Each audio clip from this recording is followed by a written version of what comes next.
Aujourd'hui, on aimerait entrer dans cette table ronde sur la justice. Donc, je me permets juste, avant ça, de vous lire un petit message du collectif d'organisation de cette semaine contre l'inceste. Donc, on s'est dit ensemble que c'était important à chaque conférence de prévenir un petit peu le public parce que c'est quand même un sujet douloureux et plein d'émotions. Et donc, on voulait vous dire que nous avons conscience que les sujets abordés au cours de cette semaine et lors de cette conférence peuvent résonner avec des vécus individuels d'inceste et ou de violences sexuelles subies. Nous avons prévu des espaces d'écoute pour les personnes qui pourraient en avoir besoin. Donc, vous pouvez aller vers l'accueil et vers le petit... Il y a plusieurs espaces sympathiques. Voilà, on sait que ça peut être un moment difficile pour certains d'entre vous. Si vous vous sentez pas bien ou que vous avez besoin de livrer un témoignage sur votre vécu, merci de vous adresser plutôt à ces personnes qui sont là. Le temps du débat, par contre, c'est pas vraiment le lieu pour livrer des témoignages personnels, trop personnels en tout cas. Voilà, je veux juste vous tenir informés de tout ça. Nous tenons également à dire que les résonances avec des vécus personnels sont aussi possibles pour les personnes qui constituent le collectif, pour les personnes qui interviennent. Et on espère que tout le monde, on vous demande, au cas où vous ne seriez pas d'accord avec certains propos, de l'exprimer le plus calmement possible et avec bienveillance. Mais voilà, je pense qu'on peut vous faire confiance. Et on invite chacun d'entre vous à être attentif aux uns et aux autres, à ne pas parler de ce qui est confortable, qui n'est pas suffisamment confortable pour soi, être nommé et d'être le plus possible dans une posture bienveillante avec vos voisins et voisines. Voilà, c'était juste cette petite... remarque, introduction, oui. Voilà. Voilà, pour l'écoute, qui sont présentes aujourd'hui. Donc, si vous avez besoin de les rejoindre, n'hésitez pas. Si vous avez... et voilà, après... Voilà, ça sera toujours avec le ruban rose que vous pourrez reconnaître. J'ajoute que ce sont des professionnels, donc ils sont formés. Tout à fait. C'est important. Et maintenant, donc, je vais passer la parole à la journaliste et puis à Romane, oui, bien sûr. Bonjour tout le monde, à toutes et à tous. Moi, je fais juste un petit mot sur la participation à cette table ronde d'une personne, Léo Walter, qui est donc représentant d'un parti politique et qui est député de la circonscription des Alpes-de-Haute-Provence, de la 2e circonscription. Voilà, donc l'équipe de bénévoles qui constitue le collectif Pour en finir avec l'inceste veut, par la présente, donc ce que je suis en train de vous lire, clarifier sa position quant à la participation de Léo Walter, élu député NUPES des Alpes-de-Haute-Provence. En effet, il nous semble important de visibiliser le fait que cet événement se veut neutre en termes de politique partisane et qu'il n'a pas pour vocation à promouvoir un parti ou une personnalité politique. Léo Walter est invité à présenter le travail qu'il fait au sein de la délégation parlementaire aux droits des enfants, qui est une délégation transpartisane dont la mission est de travailler sur des textes de loi concernant le droit des enfants. C'est uniquement à ce titre qu'il participe à cette table ronde. Nous le remercions à ce titre pour son apport dans le débat actuel au sujet des problématiques qui concernent le monde judiciaire par rapport aux droits des enfants au sein de notre société. Par ailleurs, nous tenons à souligner que notre collectif se positionne concernant les violences sexuelles et sexistes partout et donc aussi dans le monde politique. Nous tenons à exprimer notre solidarité envers toutes les femmes ou les personnes représentant des minorités de genre, classe, origine, ethnique, validité, etc., qui subissent encore beaucoup trop de violences dans ce pays. Il nous semble que la classe politique se doit de montrer l'exemple et de lutter contre la domination des hommes sur les autres personnes non-hommes, cis, hétérosexuels, blancs. Ce n'est qu'en considérant ces questions comme essentielles que nous avancerons vers une société qui ne permettra plus la banalisation d'actes criminels. Nous évoquons cette question ici car il nous paraît important de prendre position de façon claire aujourd'hui pour que cessent ces violences. Voilà, merci.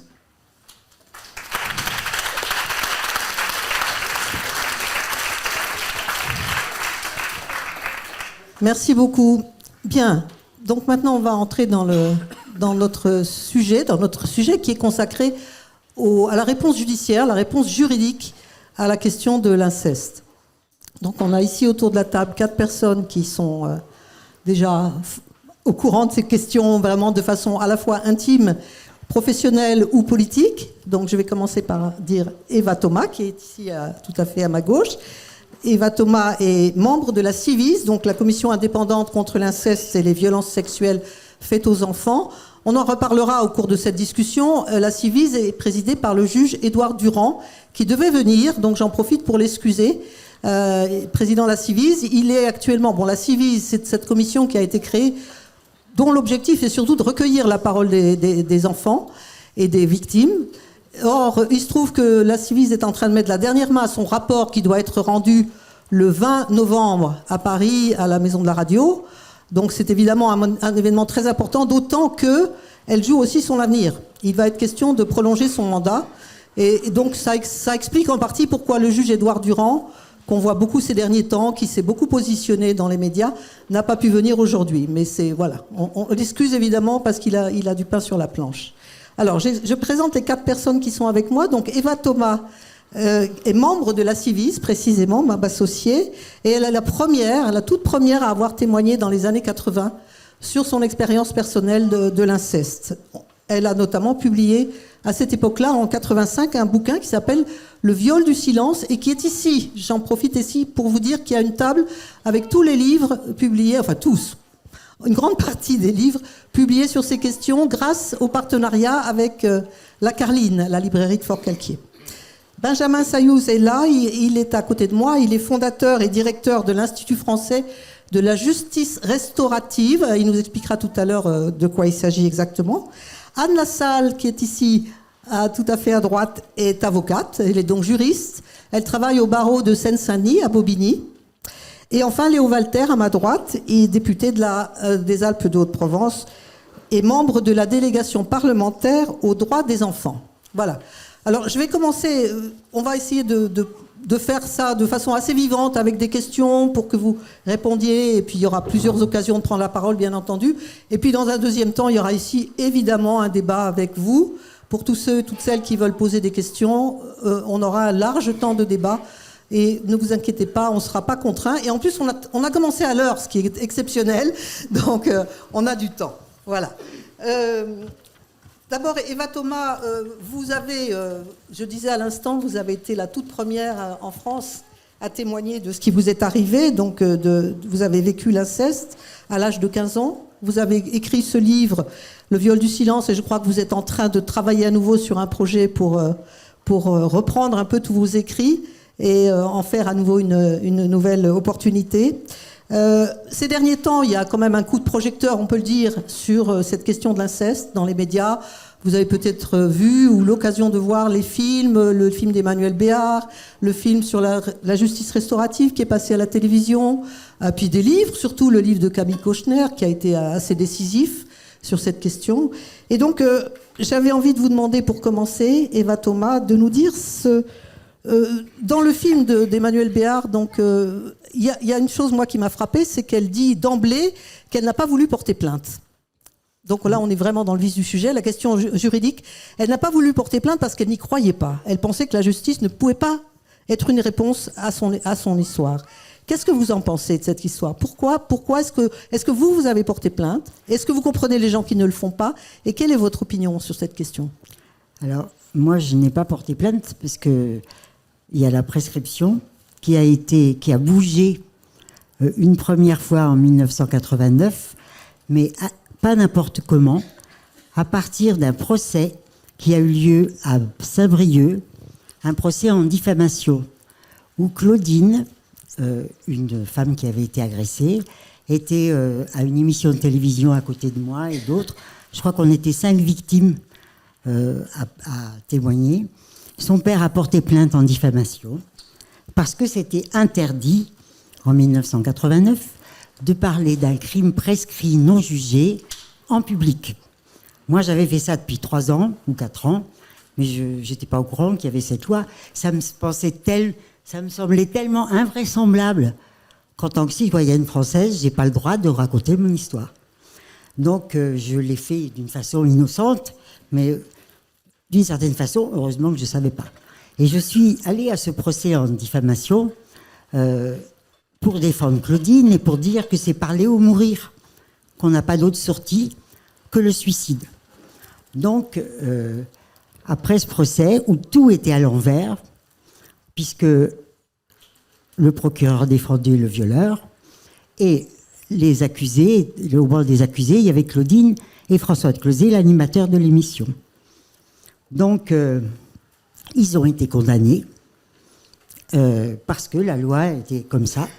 Et quand même, les socialistes qui étaient au pouvoir à ce moment-là, surtout Michel André, avec qui on avait plein de relations et tout, d'amitié, et Frédéric Bredin ont fait un amendement qui permettait de reporter le temps de prescription pour un crime 10 ans à la majorité des victimes. Donc c'est la première fois que cette prescription a bougé. Alors on demandait ça depuis longtemps et on nous répondait « Ah non, non, non, non, la prescription, on ne peut pas y toucher, c'est le pilier du droit français. » Et là, ça a bougé une première fois et depuis 3 fois encore. Et maintenant, c'est jusqu'à 48 ans que les personnes ont le droit de porter plainte. Le délai de prescription a été reporté. Anne Lassalle, vous qui êtes juriste avocate, quelle est votre opinion sur cette même question? Vous, j'imagine qu'il faut appuyer sur le petit bouton rouge en bas, tout en bas, voilà. Vous, je crois que je ne suis pas sûre que ce soit... Oui, non, si, c'est bon. Si, ça y est, ça marche. Bon, vous, c'est votre métier, donc je suppose que vous n'allez pas nier le rôle de la justice. Vous pensez qu'effectivement, vous avez eu affaire notamment dans le cadre des comédiennes MeToo, hein, donc des violences sexuelles vers des femmes, des viols. Vous avez, au contraire, vous poussez vos clientes et vous poussez les gens, et les femmes en particulier, à porter plainte. Alors jamais. Jamais. Jamais. Désolée. Jamais je suis peu de choses pour dire à quelqu'un ce qu'il doit faire de sa propre destinée. Je me permettrai jamais de dire qu'il faut absolument déposer plainte.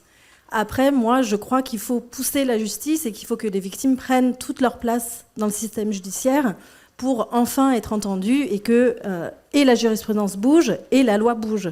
Mais jamais je dirais à quelqu'un qui vient à mon cabinet que c'est une nécessité. Parfois... Et pourquoi vous n'encouragez pas à porter plainte? Parce que je connais le monde judiciaire et que je connais ses limites. Je connais ses limites, je connais sa violence.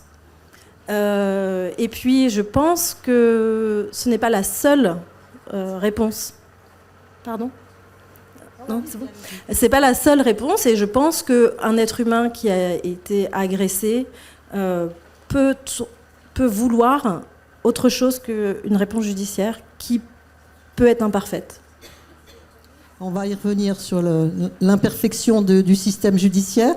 Auparavant, pour terminer le premier tour de table, Benjamin Sayouz, vous êtes donc directeur de l'Institut de la justice restaurative. Donc un mot d'abord pour nous expliquer ce que c'est que la justice restaurative. Vous pouvez prendre le micro, voilà, allez-y. Oui, donc... Oui, ça marche, ça marche.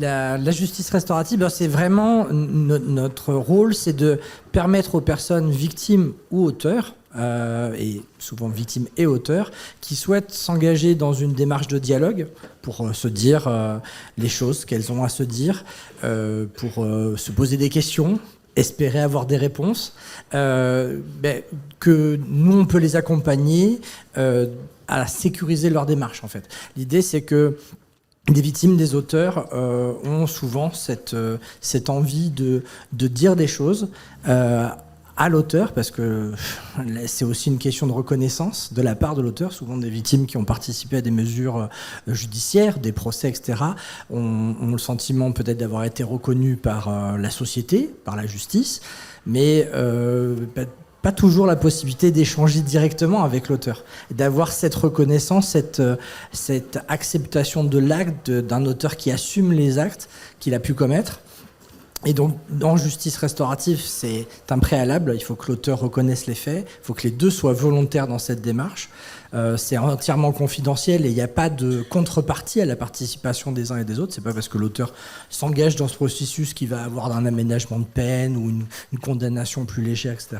L'enjeu, c'est uniquement un espace de dialogue qui va permettre aux uns et aux autres d'exprimer leurs ressentis, les répercussions subies pas simplement du passage à l'acte, mais de tout ce qui peut se passer dans la vie d'une victime, des proches, voire de la vie de l'auteur. Et à partir de là, de pouvoir discuter ensemble, avoir peut-être des réponses aussi. Voilà. Bien. Et Léo Walter, donc, vous faites partie de la délégation parlementaire, interparlementaire, j'imagine, intergroupe, non, il va nous l'expliquer.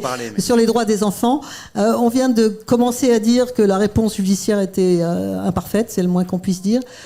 Du côté des pouvoirs publics, qu'est-ce qu'on peut en dire actuellement? Est-ce que l'administration faillit complètement par rapport à cette question? Enfin, on peut y aller direct, hein. Ou bien il y a des signes encourageants? Alors d'abord, Anne parlait tout à l'heure de l'imperfection du monde judiciaire. Je pourrais vous parler de l'imperfection du monde politique et de sa violence également. Juste une précision sur la délégation aux droits des enfants. D'abord, pour qu'on comprenne bien de quoi on parle. À l'Assemblée nationale, il y a les commissions permanentes. Je fais moi partie de la commission des affaires culturelles et de l'éducation. Ça, ce sont les commissions permanentes de l'Assemblée nationale qui sont reconnues en tant que telles et qui ont un pouvoir législateur. Ce n'est pas le cas des délégations. À côté des commissions permanentes, il y a des groupes d'études. Je fais par exemple partie d'un groupe d'études qui se penche sur les violences intrafamiliales, donc c'est en lien aussi avec ce dont on parle aujourd'hui. Un groupe d'études s'auto-saisit, mais n'a pas les pouvoirs d'une commission permanente. Et puis il y a les délégations.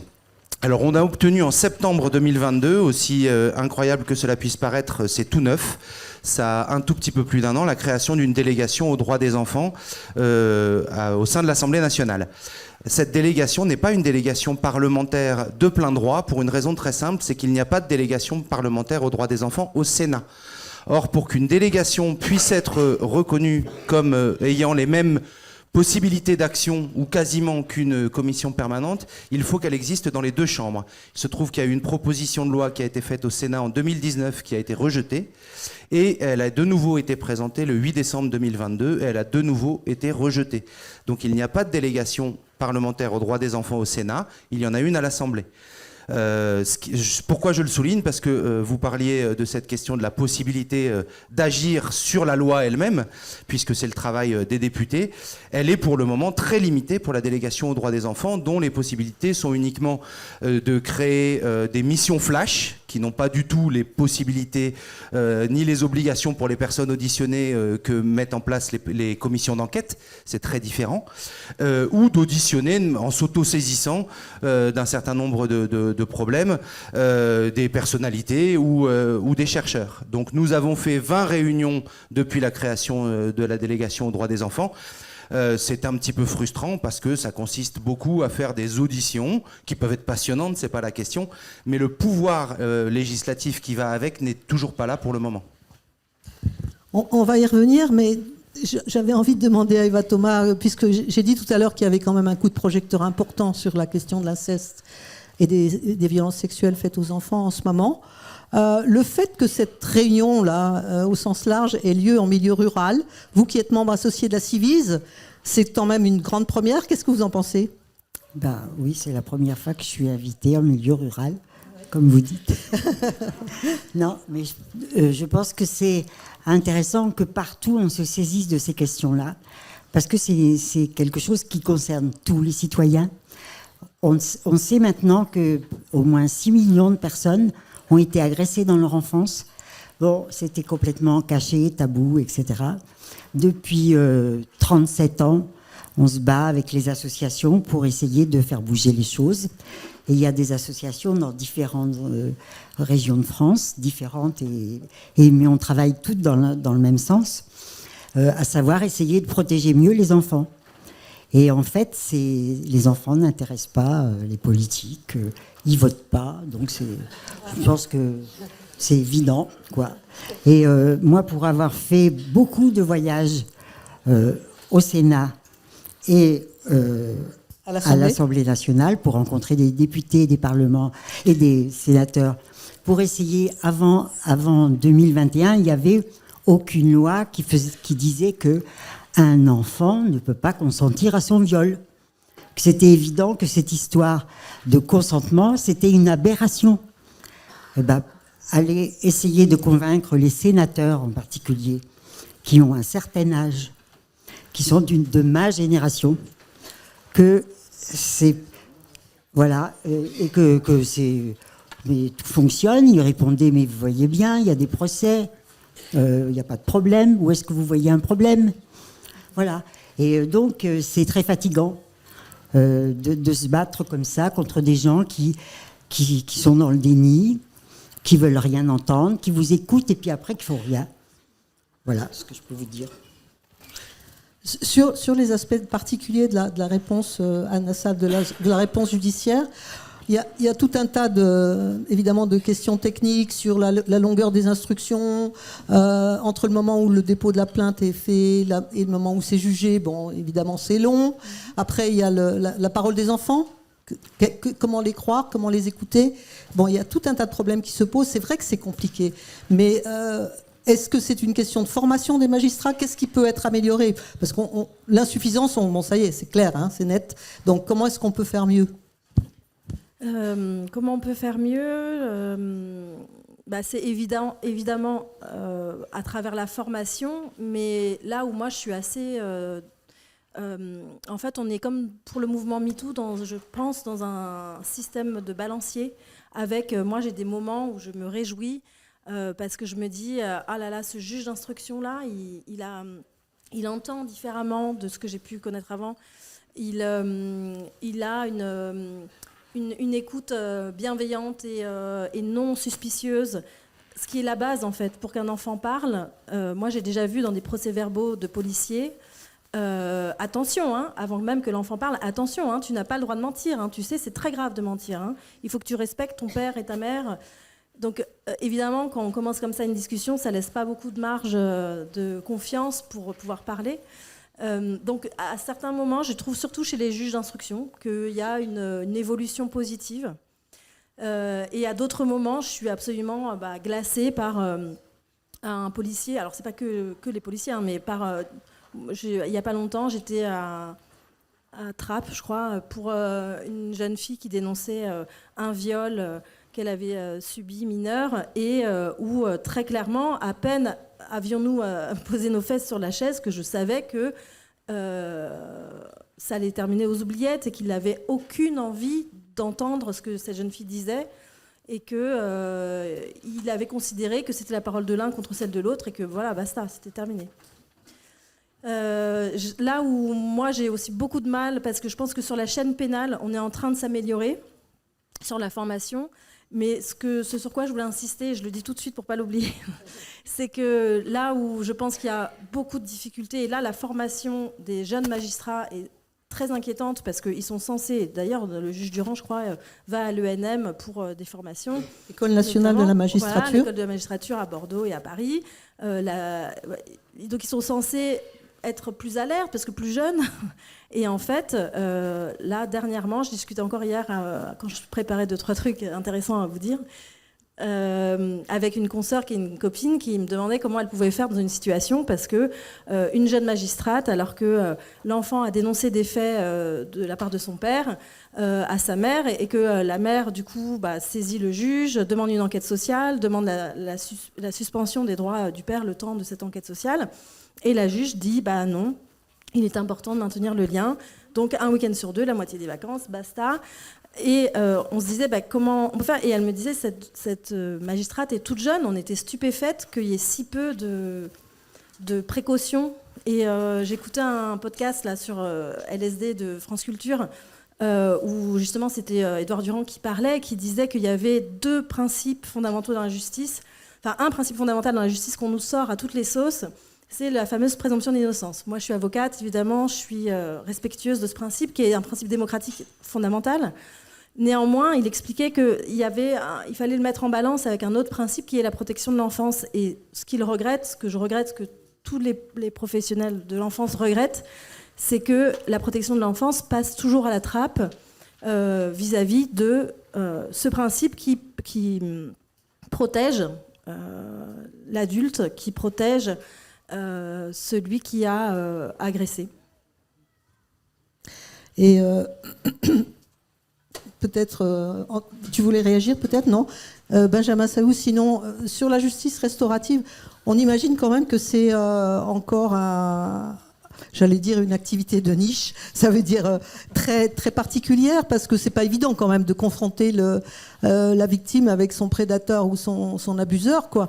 Donc, je sais pas comment c'est. Est-ce que c'est un moyen supplémentaire qui est appelé à se développer, que vous imaginez comme voilà, qui a peut-être une perspective dans l'avenir, mais est-ce que c'est un moyen supplémentaire, ou est-ce que c'est vraiment, d'après vous, quelque chose qu'il faut creuser, qu'il faut y aller de façon plus soutenue? Il y a eu un film, je ne sais pas si certains ont eu l'occasion de le voir, de Fanny Jeannery, pardon, oui, je faisais une contraction.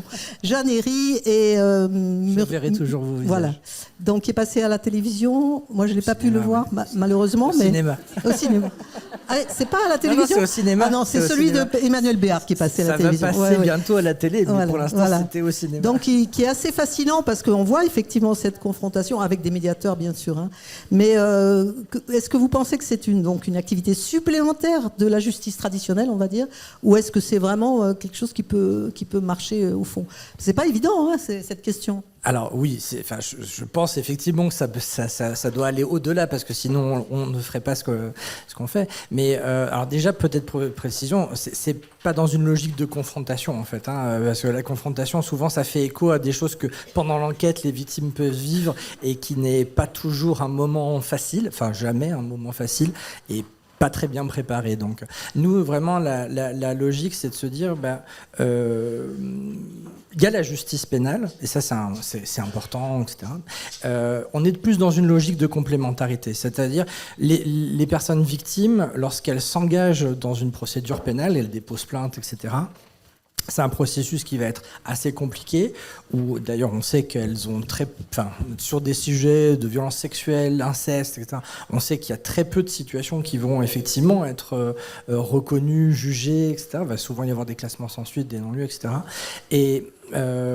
Mais voilà, le processus judiciaire est important, et voilà, il faut le suivre.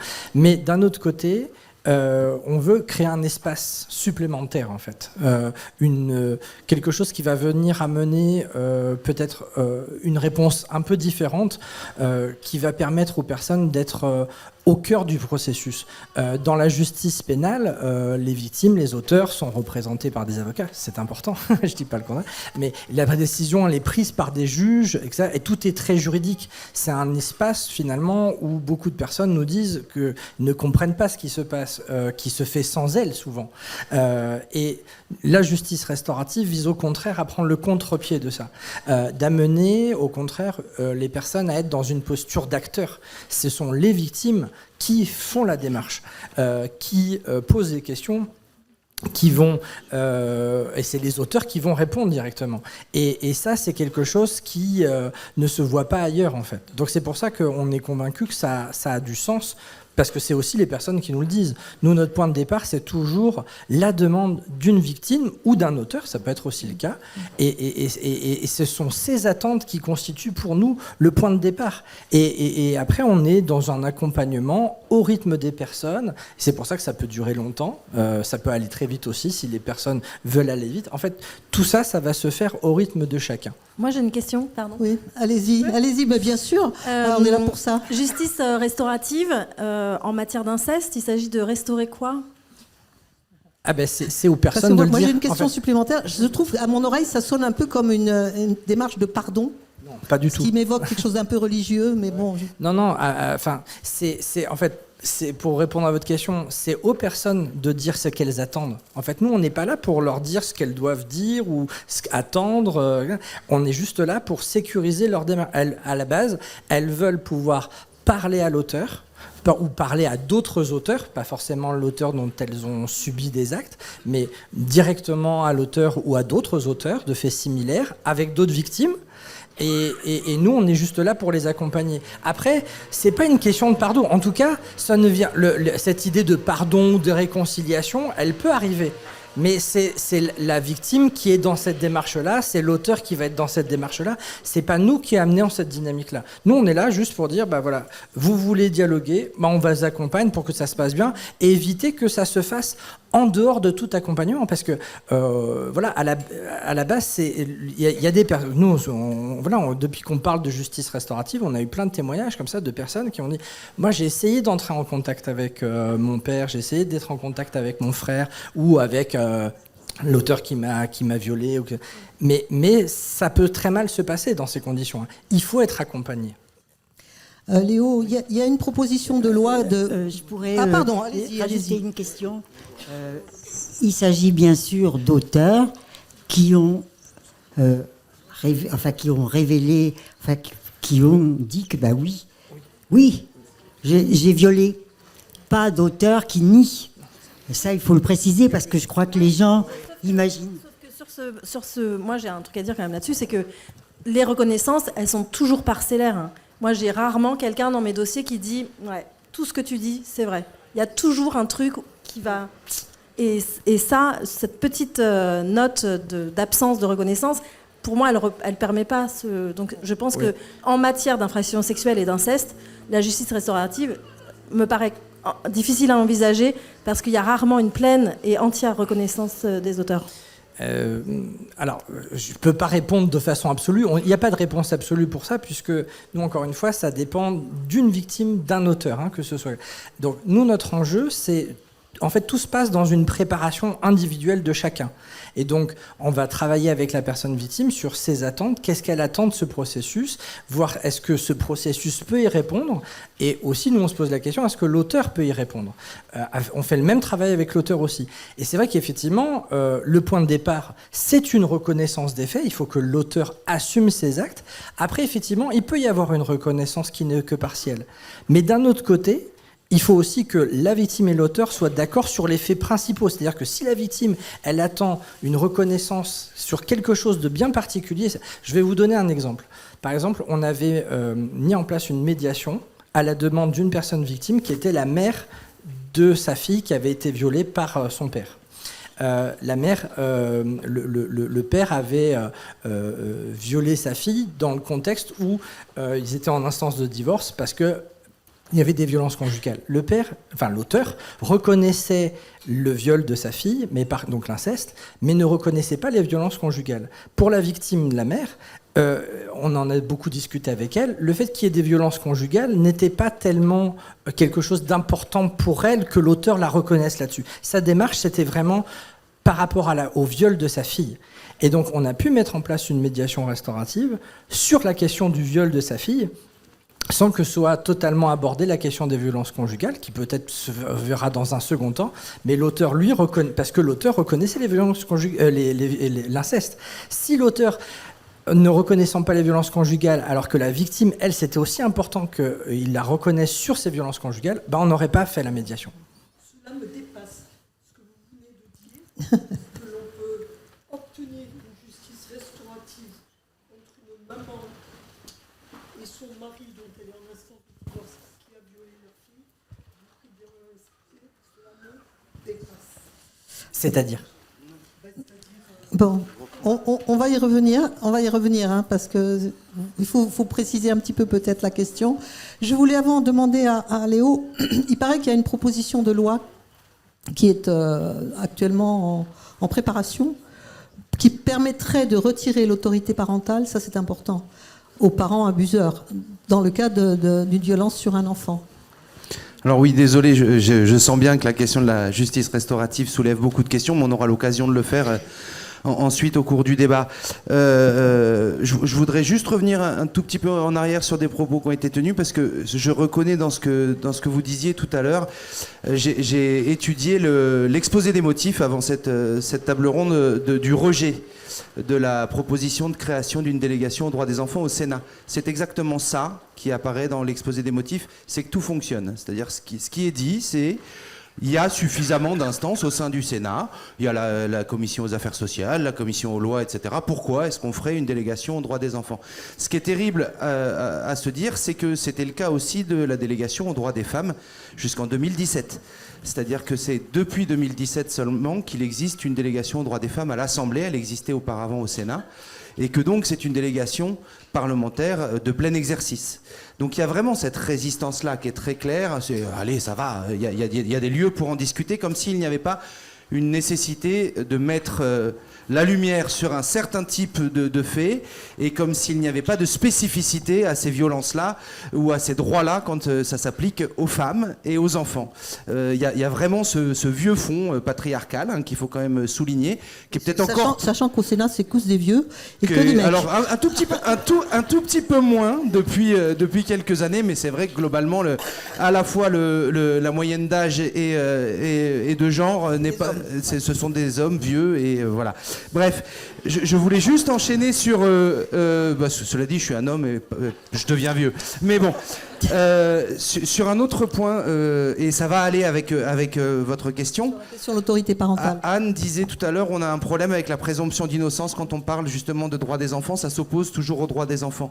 Il y a un autre aspect dans cette, qui s'oppose aussi et qui pose question, et je pense qu'il faut poser la question et qu'il faut se poser la question en tant que législateur, c'est la question de l'automaticité des peines. Parce que effectivement, on a envie naturellement de se dire il faut que ça soit absolument automatique, la déchéance du droit de visite, la déchéance de l'autorité parentale dans ce genre de cas. Ça semble une évidence. Le problème, c'est qu'un législateur ne peut pas travailler avec des évidences et qu'il faut absolument faire extrêmement attention à ce que ça peut donner, aux conséquences possibles. J'ai envie de placer une petite parole politique, aux conséquences possibles aussi dans le cadre dans lequel nous sommes aujourd'hui, à savoir qu'un certain nombre d'avancées législatives sont souvent utilisées pour ensuite se déporter sur d'autres sur d'autres domaines. Et donc l'automaticité des peines, par exemple, dans le cadre des amendes forfaitaires délictuelles dans un cadre de manifestation, c'est un peu problématique. Donc oui, il y a une proposition de loi qui a été portée d'ailleurs par quelqu'un qui est membre de la délégation aux droits des enfants, qui s'appelle Isabelle Santiago, qui est députée socialiste, qui a déjà fait la navette avec le Sénat. Elle a été un petit peu abîmée au Sénat, comme souvent, j'ai envie de dire aussi, sur ce genre de situation. Et elle doit revenir. C'est une proposition de loi qui est composée de 2 articles et qui est effectivement, d'abord, élargit la question des violences intrafamiliales aux violences faites aux enfants, ce qui n'était pas le cas jusqu'à maintenant. C'est quand même aussi assez incroyable à noter. C'est-à-dire que le code pénal a évolué sur la question des violences conjugales, mais ne prenait pas encore en compte d'abord les conséquences des violences conjugales sur l'enfant du couple. Ça n'était pas pris en compte par la loi. Et puis, considérer que le droit général suffisait pour s'occuper des violences intrafamiliales en direction des enfants. Donc cette proposition de loi qui fait 2 articles, qui est très courte, que je vous invite à aller consulter, parce que mon imprimante ne marchait pas, mais ça se trouve très facilement sur le site de l'Assemblée. Elle rend effectivement automatique la suspension de l'autorité parentale et du droit de visite lorsqu'il y a une mise en examen, et la perte de l'autorité familiale en cas de condamnation. Voilà. Mais je tenais quand même à rajouter ce petit mot qui me semble important, parce qu'il y a beaucoup d'émotions, beaucoup de choses qui nous traversent quand on parle de ce type de situation. Quand on fait un travail de législateur, il faut aussi faire attention à ce que cette émotion et cette nécessité absolue de répondre à la demande n'amènent pas à une dureté pénale, j'ai envie de dire, qui pourrait être préjudiciable dans d'autres cadres. Et voilà. Est-ce que je peux rajouter que c'est la première préconisation de la Civise, c'est la première fois qu'on a demandé cette suspension pendant toute l'activité judiciaire, et qu'un père qui viole son enfant n'est plus un père. Enfin, c'est un acte de défiliation. C'est un acte très grave qui perturbe l'enfant jusqu'à la fin de sa vie. Hein, donc je crois que on n'a jamais, enfin, on n'arrive pas à faire prendre conscience à tout le monde que c'est d'une gravité extrême ce qui se passe quand un père viole sa fille ou son fils. C'est vraiment, on vous jette de l'arbre généalogique, on vous envoie dans le vide, et après on est confronté à l'abîme. Les victimes d'inceste, ce sont des funambules qui sont sur un fil au-dessus de l'abîme, et c'est très facile de les faire basculer. Donc c'est vraiment ça, être victime d'inceste. Et beaucoup de personnes se sont suicidées parce qu'elles disaient que personne n'arrivait à comprendre ce qu'elles vivaient. Et en fait, c'est dans les associations, quand on a commencé en 86-87 à SOS Inceste à Grenoble, quand on s'est retrouvés tout ensemble, il y avait des femmes qui traversaient la France pour nous rencontrer et qu'on a parlé entre nous et qu'on a vu qu'on avait vécu les mêmes somatisations, fait les mêmes cauchemars, pris les mêmes fuites, partir à l'étranger, tout ça. On avait eu la même instinct de survie qui nous avait poussés vers la vie, malgré ça, qu'on s'est dit, mais on nous avait traités de folles, d'hystériques, de malades, etc. Mais ensemble, on s'est dit, mais non, on est normal. On a réagi à un traumatisme extrême. Donc, battons-nous ensemble. Et on avait une force extraordinaire parce qu'on était un groupe et parce qu'on n'était plus des victimes et des guerrières. Et ça change tout. Ça, c'est bien.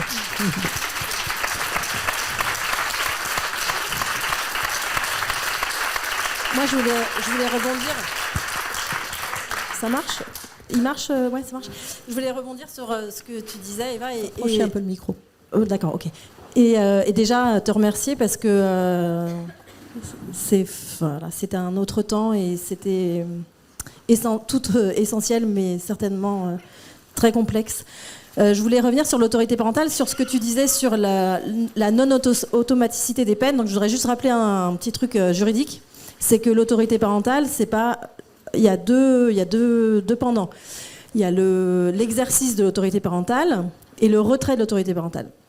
Le retrait d'autorité parentale, c'est une peine quand le parent a commis quelque chose de très très grave et qu'il a la peine de prison, la peine de sursis probatoire et en plus une peine complémentaire de retrait de l'autorité parentale. L'exercice de l'autorité parentale, c'est le fait que deux parents qui ont un enfant ensemble, ils doivent prendre toutes les décisions pour le bien-être de leur enfant. Et c'est à ce niveau-là qu'il y a, de mon point de vue, aucune crainte à avoir à suspendre le temps d'une procédure pour le fameux principe que je promeus de protection des enfants, le temps de la procédure. Ce que je voulais dire aussi, c'est que la parenté, Eva, tu parlais de défiliation. Moi, ce que j'avais noté de ce que disait Édouard Durand, c'est que la parenté, c'est 4 éléments. Il y a la filiation, l'autorité parentale, le lien et la rencontre.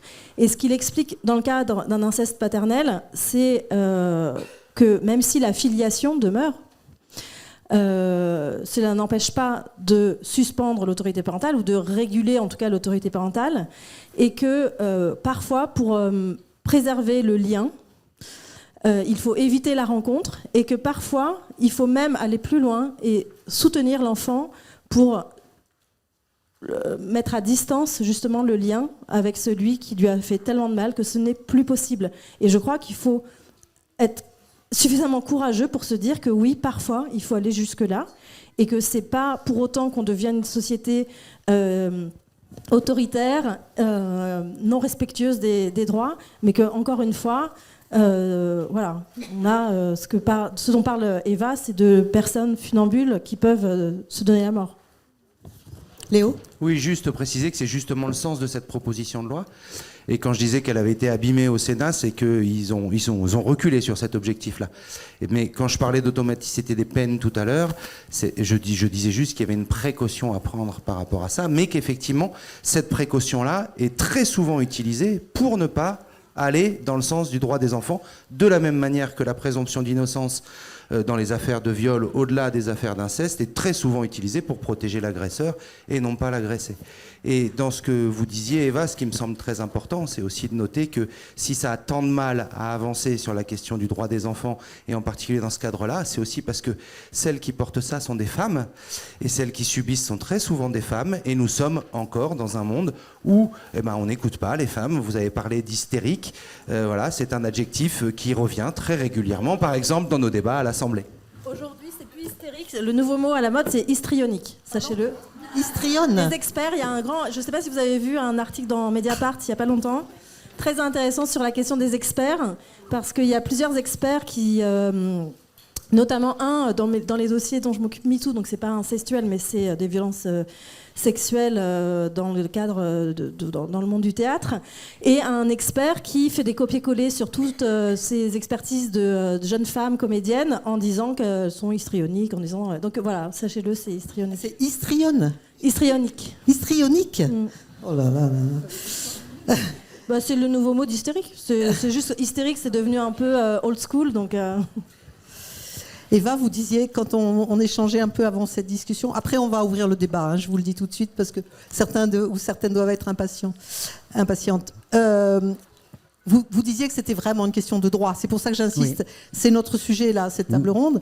Il faut pas ramener la question à un problème intrafamilial ou même un peu plus large. Là, c'est vraiment une question sociale, en fait. Voilà, et puis c'est une question de domination. C'est-à-dire, c'est pas une question de sexualité, c'est une question de domination. C'est le père qui domine sur ses enfants, qui domine sur sa femme, et c'est le patriarcat le plus absolu quand un père viole sa fille, quoi. Il est le maître, et je me souviens très très bien, quand on a commencé à ouvrir à SOS Inceste le téléphone, moi je me suis retrouvée en face d'un violeur, un père incestueux, qui téléphone en disant « Qu'est-ce que c'est que toutes ces conneries que j'entends à la télé, qu'on n'a pas le droit de coucher avec sa fille ?» Enfin, bon, textuellement. Hein. J'ai dit « Monsieur, qu'est-ce que vous faites à votre fille ?» Alors, il me dit « Mais c'est ma fille, j'en fais ce que je veux. » Je dis « Non, racontez-moi les détails. » Et alors, je lui dis « Ce que vous faites là, c'est un crime, c'est interdit et vous risquez 12 ans de prison. » Et hop, il a raccroché. Mais en fait, c'est une question de droit sur le corps des enfants et des femmes. C'est ça qui vient des siècles d'avant, etc., quoi. Donc ça c'est pas possible. On peut plus accepter ça. Et qui peut défendre les enfants? Eux, ils peuvent pas faire des manifestations, ils peuvent pas. Bon, s'il n'y a pas des personnes, des associations des avocats qui les aident. Les avocats, j'allais rebondir sur les avocats parce que nous, on milite au CNB, donc le Conseil national des barreaux. Les syndicats, on milite pour que chaque mineur puisse avoir accès à un avocat. C'est la loi qui le permet, mais de fait, ça n'est pas du tout le cas. Et dans le cadre de procédures de juge aux affaires familiales, dans d'autres pays, par exemple, dès qu'un mineur est concerné, automatiquement, même pour un divorce, une séparation basique, dès qu'il y a un mineur est concerné, il a un avocat qui prend des écritures, qui rencontre son client et qui présente la position de l'enfant par rapport à la situation familiale en cours. Donc voilà, là où je pense je pense que on s'en sortira à partir du moment où on fera respecter les droits des enfants. Il y a une convention internationale quand même qui est censée protéger. C'est des valeurs normatives très importantes. Et voilà, je pense que c'est essentiellement sur ce terrain-là qu'on arrivera à faire bouger les choses pour que les enfants sachent qu'ils ont des droits. Je pense que la première priorité, c'est d'apprendre aux enfants, depuis la maternelle jusqu'au bac, tous les droits des enfants. En fonction de leur âge, évidemment, mais de le répéter tous les ans. Et qu'ils soient bien conscients qu'ils ont des droits et qu'ils peuvent se faire respecter. Parce qu'ils ne savent pas, les enfants, ce qui se passe. Quand un père lui dit « tous les papas font ça », etc., il est totalement manipulé. En plus, les enfants croient leurs parents et ils sont dans une survie par rapport à leurs parents. C'est leurs parents qui leur ont donné tous les soins pour qu'ils deviennent ce qu'ils sont. Un bébé animal, il est pratiquement capable de se nourrir, de marcher, etc. Un bébé humain, il faut combien d'années pendant lequel il est sous domination et quand il est maltraité dans son enfance, ça laisse, ou humilié ou maltraité, ça laisse des traces incroyables, puisqu'il est en état de survie, cet enfant. Ça pose la question des enseignants, des profs, des instits, justement parce que qui sont un contrepoids, un contre-pouvoir par rapport au pouvoir des parents. Donc on a beaucoup parlé de ce qui peut être attendu des enseignants. En plus, en ce moment, avec l'actualité, on a malheureusement un épisode atroce. Mais comment est-ce que ça se passe maintenant au sein de l'éducation nationale? Est-ce qu'il y a véritablement des formations de profs, d'enseignants par rapport à ces questions? On dit que ça a évolué, alors je ne sais pas, est-ce que c'est le cas? L'arrivée de la Civise et le boulot formidable de la Civise a enfin fait un peu bouger les choses, puisque pour la première fois, on a un guide qui a été élaboré par la Civise dans l'institution. Alors oui, pardon, pour ceux qui ne le savent pas, je suis instituteur, donc je pense que Isabelle me posait la question dans ce sens-là. Et je fais partie de ces instits qui, en janvier-février 2021, après la publication des études qui montraient qu'il y avait 1 voire 2 enfants par classe qui étaient victimes, qui a dû rentrer en classe tous les jours. On est nombreux dans ce cas-là, les professeurs au collège ou au lycée également, en se demandant laquelle ou lequel c'était, et surtout en se demandant qu'est-ce qu'on pouvait bien faire si jamais, d'abord comment les 4 missions, les 4 axes de la Civise, comment repérer, comment traiter, comment répondre et comment prévenir. Et on n'a eu absolument aucun accompagnement là-dessus. Je pense qu'il y a eu une immense solitude des enseignants de ce point de vue-là. En tant que syndicaliste à l'époque, en CDEN, nous avons, en conseil départemental de l'éducation nationale, nous avons interpellé, je crois que c'était en mars 2021, la préfète et l'inspecteur d'académie à l'époque en disant, voilà, nos collègues vivent ça, qu'est-ce que vous nous apportez comme réponse? Et la préfète nous a répondu que c'était un inspecteur d'académie de nous répondre, qui ne nous a jamais répondu. Donc non, c'est une véritable problématique. Vous parliez tout à l'heure de formation des magistrats. Il y a un énorme travail à mener au niveau de la formation, non seulement des enseignants, mais de tous ceux qui accueillent des enfants et qui sont en première ligne sur cette question-là.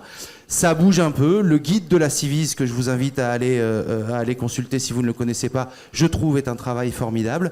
Maintenant, il faut que ça passe, ça bouge la vieille maison et parfois c'est un peu long. Bien, on va maintenant passer à la seconde partie de ce débat. Donc, si vous avez des questions, des témoignages, c'est le moment. Alors, oui, voilà. Si on va rentrer dans le débat, mais effectivement, s'il y a des besoins de discuter longtemps et que les personnes du public ne sont pas là pour monopoliser un moment, et on a de l'écoute aussi ailleurs si vous avez besoin d'être entendu. J'ai pas besoin de longtemps, c'est ponctuel. Je voulais juste vous dire, maître, moi je porte pas de jugement sur ce que vous nous donnez comme témoignage, mais quand vous posez la question à monsieur le président de la justice restaurative, mais vous restaurez quoi? Voilà, j'entends complètement. Dans l'exemple sur la maman avec son ex-mari, voilà, je suis dépassée, j'ai pas du tout envie d'en parler. Par rapport à Léo Walter, j'ai une génération de plus que vous. Je suis une vieille instite et vieille prof de français qui a eu nombre de témoignages d'enfants violés. J'ai connu des enfants mutiques, j'ai connu des enfants incapables d'apprendre, et j'ai connu des enfants basculant dans la violence, et j'ai connu des enfants, y compris déscolarisés. Je souligne que j'ai une génération de plus que vous, parce que en 1998-1999, j'étais encore institutrice, et on a eu une immense campagne nationale qui s'appelait « Mon corps m'appartient » à destination des enfants. Et 3 mois après, une maman d'élève me saute dessus dans l'entrée de sa fille au collège. Son compagnon avait violé sa fille quand elle partait travailler le soir. Je voudrais juste dire que, par rapport à Françoise Héritier, le vol incestueux s'ouvre bien évidemment aux membres de la famille, beau-père, etc. Vous, Madame Eva Thomas, vous avez répondu à une des questions que je voulais vous poser, qui est « on trimballe ça toute sa vie ». J'ose pas vous demander est-ce qu'on en guérit, mais en fait, si vous voulez, ce que je crois, c'est qu'au-delà de ce patriarcat terrible, je crois qu'il y a la destruction de l'individu, et je crois aussi qu'il y a l'empêchement énorme de se construire sa propre sexualité. Donc ça me fait un peu quelque chose au cœur de vous me demander est-ce qu'on en guérit, parce que j'ai été confrontée vraiment à beaucoup de choses, mais j'ai l'impression que c'est un tel poids. Vous avez dit funambule, mais un funambule, il doit déambuler léger quand même. Alors, il faut une réponse sur cette question. Est-ce qu'on en guérit? Oui. Oui, la preuve. Oui. Je suis là pour vous dire que j'ai eu une belle vie, que je ne suis pas restée une victime, que je suis devenue une guerrière et que je me suis battue pour travailler avec les enfants, pour les aider. J'étais rééducatrice en psychopédagogie dans les GAP, les RAZ et tout ça. Et j'ai passé ma vie à jouer avec les enfants leurs histoires. Et ils me donnaient comme rôle le rôle de l'enfant. Et qu'est-ce qu'ils jouaient? Tous les rôles de domination. les policiers, les parents, l'instituteur, etc. Et moi, je devais subir tout ça, mais on jouait pour faire semblant dans un cadre hyper solide, sur lequel j'étais le garant vraiment solide. Je ne laissais rien passer des règles. Et en fait, ça les transformait. Donc, je me suis guérie, moi, en aidant les enfants et en me battant et en écrivant ces livres et en me battant avec joie dans l'association qu'on avait créée. Et en fait, les gens, quand je faisais des colloques là, dans les années 86 jusqu'à 90, tous les gens me voyaient avec victime d'inceste. Et moi, à l'intérieur, je me disais, non, non, non, non, non. Moi, je suis une Sioux sur son cheval avec mon arc et des flèches. Et gare à vous si vous dites des bêtises. Voilà. Donc, j'ai un imaginaire qui a tout le temps bien fonctionné, et j'ai fait fonctionner l'imaginaire des enfants, parce qu'en fait, on a des potentialités en nous, une force, un élan vital, une force de vie. C'est là-dessus, c'est ça qu'il faut tirer, c'est ça qu'il faut... Et souvent en groupe. Moi, je crois à la force du groupe, à l'intelligence du groupe. Et ce qui est terrible, c'est que souvent, les victimes se retrouvent dans une solitude effrayante, quoi. Mais dès que on se retrouve entre nous, alors là, ça devient super. Et je peux vous dire que j'ai eu une belle vie. Vous avez été militante. Oui, voilà. Bon, vous parliez aussi de l'éducation nationale, et donc avec beaucoup de fatalisme, hein, puisque vous n'avez pas vu les choses bouger, en tout cas lorsque vous étiez institutrice. Bon, est-ce qu'il y a une réponse possible là-dessus? Ensuite, après, je crois qu'il y a une dame là-bas qui voulait prendre la parole. Ouais. Allez-y. Juste dire très rapidement là-dessus, oui, effectivement, il y a cette question-là. Et je pense que quand on est enseignant, mais quand on travaille des enfants, le côté éducatif, c'est aussi tout le travail en dehors de toute problématique sur cette question de mon corps est à moi, est-ce qu'il veut jouer avec toi, est-ce que tu veux jouer avec lui, etc., etc. Et je sais que on est nombreux à avoir aussi fait évoluer non pas la lutte contre ce type de problématique qui était déjà présente et l'attention à ça, mais par contre, j'ai envie de dire le côté explicite de ce qu'on peut dire aux enfants par rapport à ça. C'est-à-dire que vraiment être beaucoup plus clair là-dessus. Après, Eva, vous étiez dans un RASED. On attaque les discussions budgétaires. Un RASED, il faut peut-être alors, un réseau d'aide aux élèves en difficulté, composé de psychologues scolaires, de maîtres E et de maîtres G, donc de rééducateurs comme l'était Eva, et puis de maîtres et maîtresses qui s'occupent plus particulièrement des difficultés en lecture et scolaire. Les RASED ont disparu, ou en tout cas ont été très fortement attaqués dans un bon nombre d'endroits. Il y a quasiment plus de psychologues scolaires, enfin en tout cas on en manque énormément. Il y a un déficit terrible de médecins scolaires, et on attaque les discussions budgétaires, parce que dans le rôle de l'Assemblée, il y a aussi le vote du budget la semaine prochaine sur l'enseignement scolaire. Il se trouve qu'on porte un certain nombre d'amendements sur ces questions-là, et que l'année dernière on a été balayé là-dessus. Il y a même eu un 49.3, c'est même pas arrivé en hémicycle, le budget de l'éducation nationale. Lutter contre les violences faites aux enfants et lutter contre l'inceste, c'est aussi donner les moyens à l'institution de fonctionner. C'est pas qu'une question de législation, c'est aussi une question de moyens et de budget. Et c'est une véritable problématique. C'est-à-dire qu'on peut faire toutes les campagnes qu'on veut et montrer la détermination qu'on veut politique face à ça. Si on ne donne pas les moyens d'appliquer les politiques qui sont nécessaires, c'est d'autant plus compliqué. Oui, allez-y, oui, vous avez le micro, allez-y. Bonjour, je voulais revenir sur la justice restaurative, parce que je crois qu'il y a un... Approchez bien votre micro. Je crois qu'il y a quelque chose qui n'a pas été dit, c'est surtout que ça permet à la victime d'essayer de faire comprendre à son agresseur, et c'est ça qui est recherché, c'est faire sortir de soi, essayer de faire comprendre. Après, que l'autre il l'entende ou que le pardon puisse être accepté, c'est être autre chose. Mais dans la justice restaurative, c'est surtout pouvoir évoquer quelque chose. Mais pour ça, il faut aussi que la justice soit passée avant si elle a été demandée. Oui, c'est ce que je voulais ajouter au moment où vous avez lancé les questions. Mais effectivement, je crois que l'idée de permettre aux victimes de prendre une place d'actrice dans le processus de justice restaurative, c'est aussi leur redonner le pouvoir. On est dans des logiques de domination. Permettre de donner la parole à la victime et qu'elle puisse porter cette parole comme elle l'entend, avec ses propres mots, selon les modalités qu'elle souhaite, accompagner dans cette démarche vis-à-vis d'un auteur, c'est aussi lui permettre de reprendre la maîtrise, de reprendre le pouvoir dans cette relation, dans cette situation. Et c'est ce qui va aussi permettre de restaurer. Restaurer, c'est reprendre le cours de sa vie, c'est pouvoir être en force dans cette position.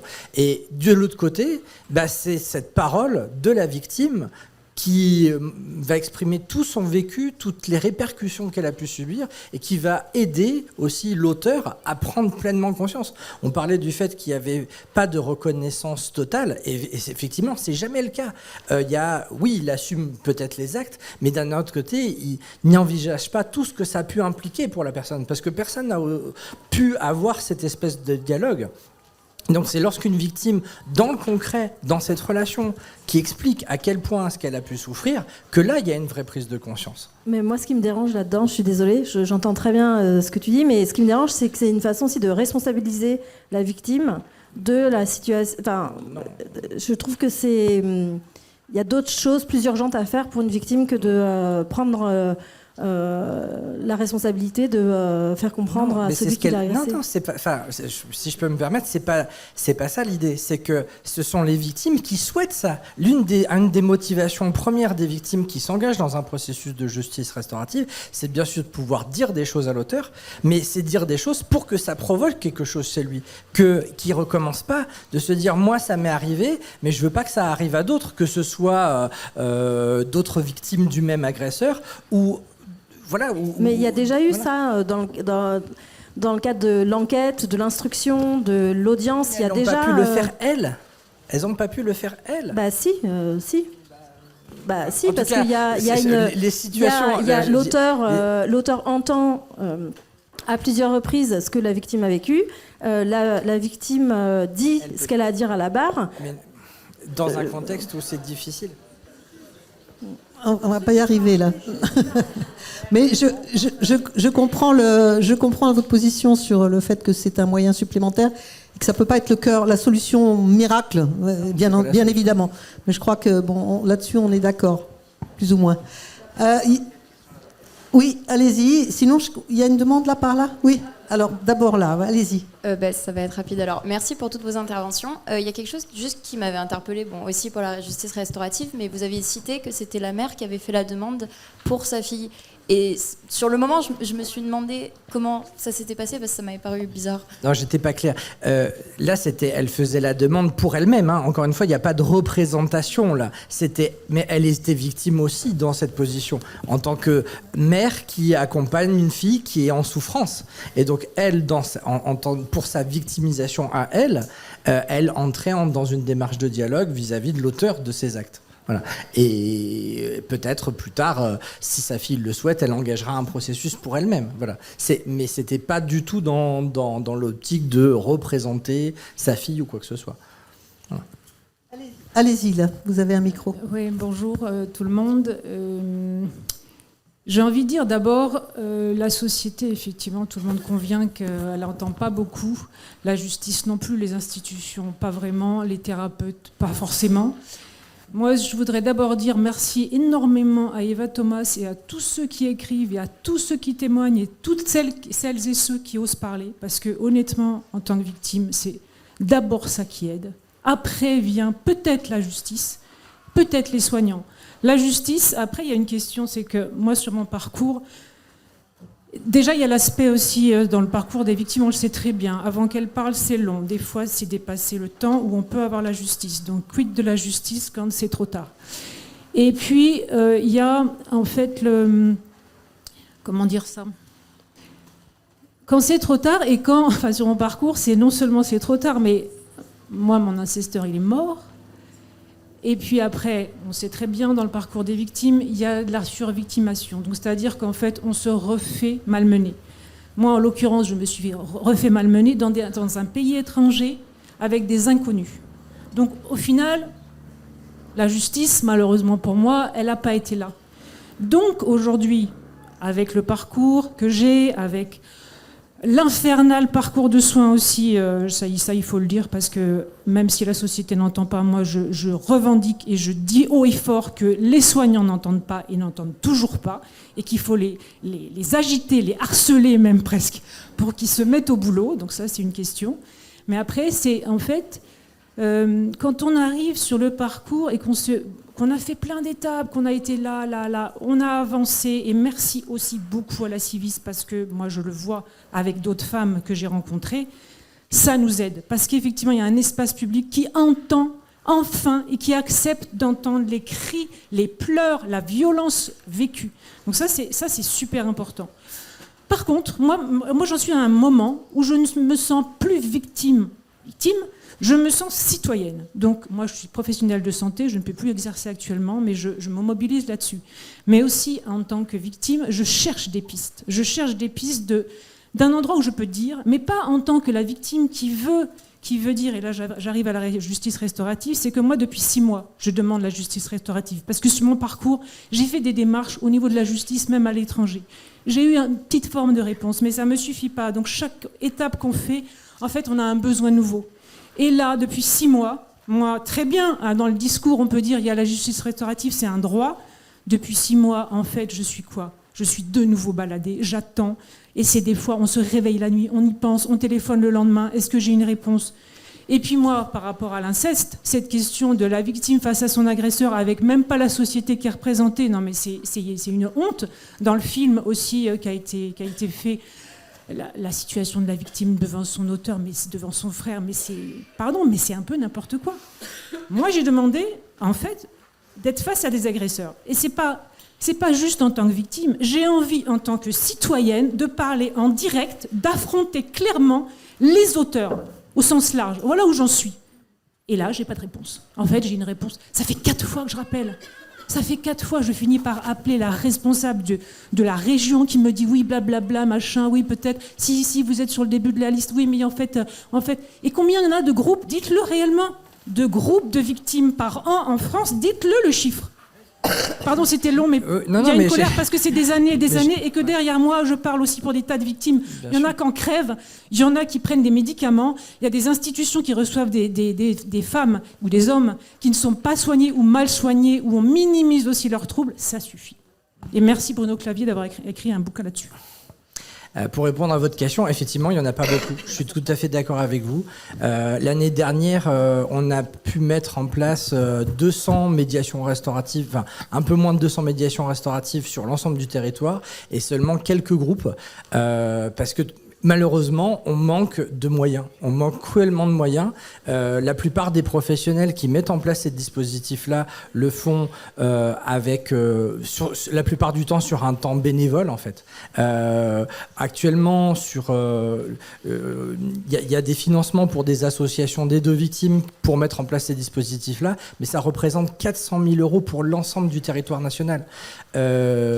J'en ai discuté avec un certain nombre de représentants au ministère de la Justice. A priori, le budget pour porter une politique publique nationale en faveur de la justice restaurative, c'est moins d'1 million d'euros. Ce qui est dérisoire comparativement au reste du budget. Alors bien sûr, il manque de l'argent partout, mais c'est vrai qu'effectivement, on sent quand même qu'il y a une volonté de pouvoir mettre en place ça. En tout cas, c'est celle qui est affichée, mais concrètement, derrière, il n'y a aucun moyen.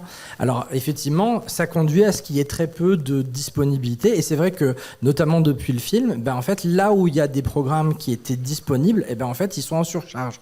Donc après, voilà, je vous propose qu'on discute après, que vous me disiez auprès de qui vous vous êtes adressé, mais c'est vrai qu'effectivement, sur la région, il y a des programmes de justice restaurative qui sont en train de se monter ou qui sont opérationnels selon les endroits. Mais notamment en vous adressant à des associations d'aide aux victimes, c'est possible. Vous pouvez aussi vous adresser directement à notre institut. Mais c'est vrai qu'effectivement, actuellement, il y a des files d'attente. Après, l'important, c'est de pouvoir garder le lien avec les personnes qui font la démarche. Et là, j'entends que c'est peut-être pas forcément le cas. Donc là, il est essentiel de pouvoir répondre à ces situations. Mais c'est vrai qu'effectivement, la difficulté, c'est qu'aujourd'hui, il n'y a pas les moyens pour le faire. Et je suis aussi révolté que vous. Bonjour, je suis médecin, je suis auteur d'un livre. Et aujourd'hui, je me sens comme Eva Thomas en 87. je me sens toute seule. Parce que vous voyez, moi j'appartiens aux victimes, pas l'inceste qui est écrit en gros, j'appartiens aux victimes de l'incestuel, les violences sexuelles pas graves, sans viol. C'est juste un inceste moral qui dure pendant des années. C'est quelques tripotages quand même, mais c'est des agressions verbales, auditives, c'est du rinçage de cerveau, c'est déshabiller les enfants, c'est les montrer aux autres, les exposer à la nudité, leur montrer des films porno, ne leur parler que de sexe, et ça dure pendant des années. Les enfants, ils sont morts psychiquement, ils ne peuvent plus se développer. Ils ont une mort psychique interne, ils n'ont plus aucun projet d'avenir. Moi, je m'en suis sortie parce qu'il y avait la médecine. Ça s'appelle l'incestuel, c'est tragique, ça aboutit à la mort psychique. Il n'y a aucune reconnaissance et toutes les victimes sont totalement illégitimes. Et plus on parle d'inceste, et plus les victimes d'incestuel crèvent la bouche ouverte. Excusez-moi, donc moi, ça fait 6 mois que j'essaie de me battre pour que l'incestuel...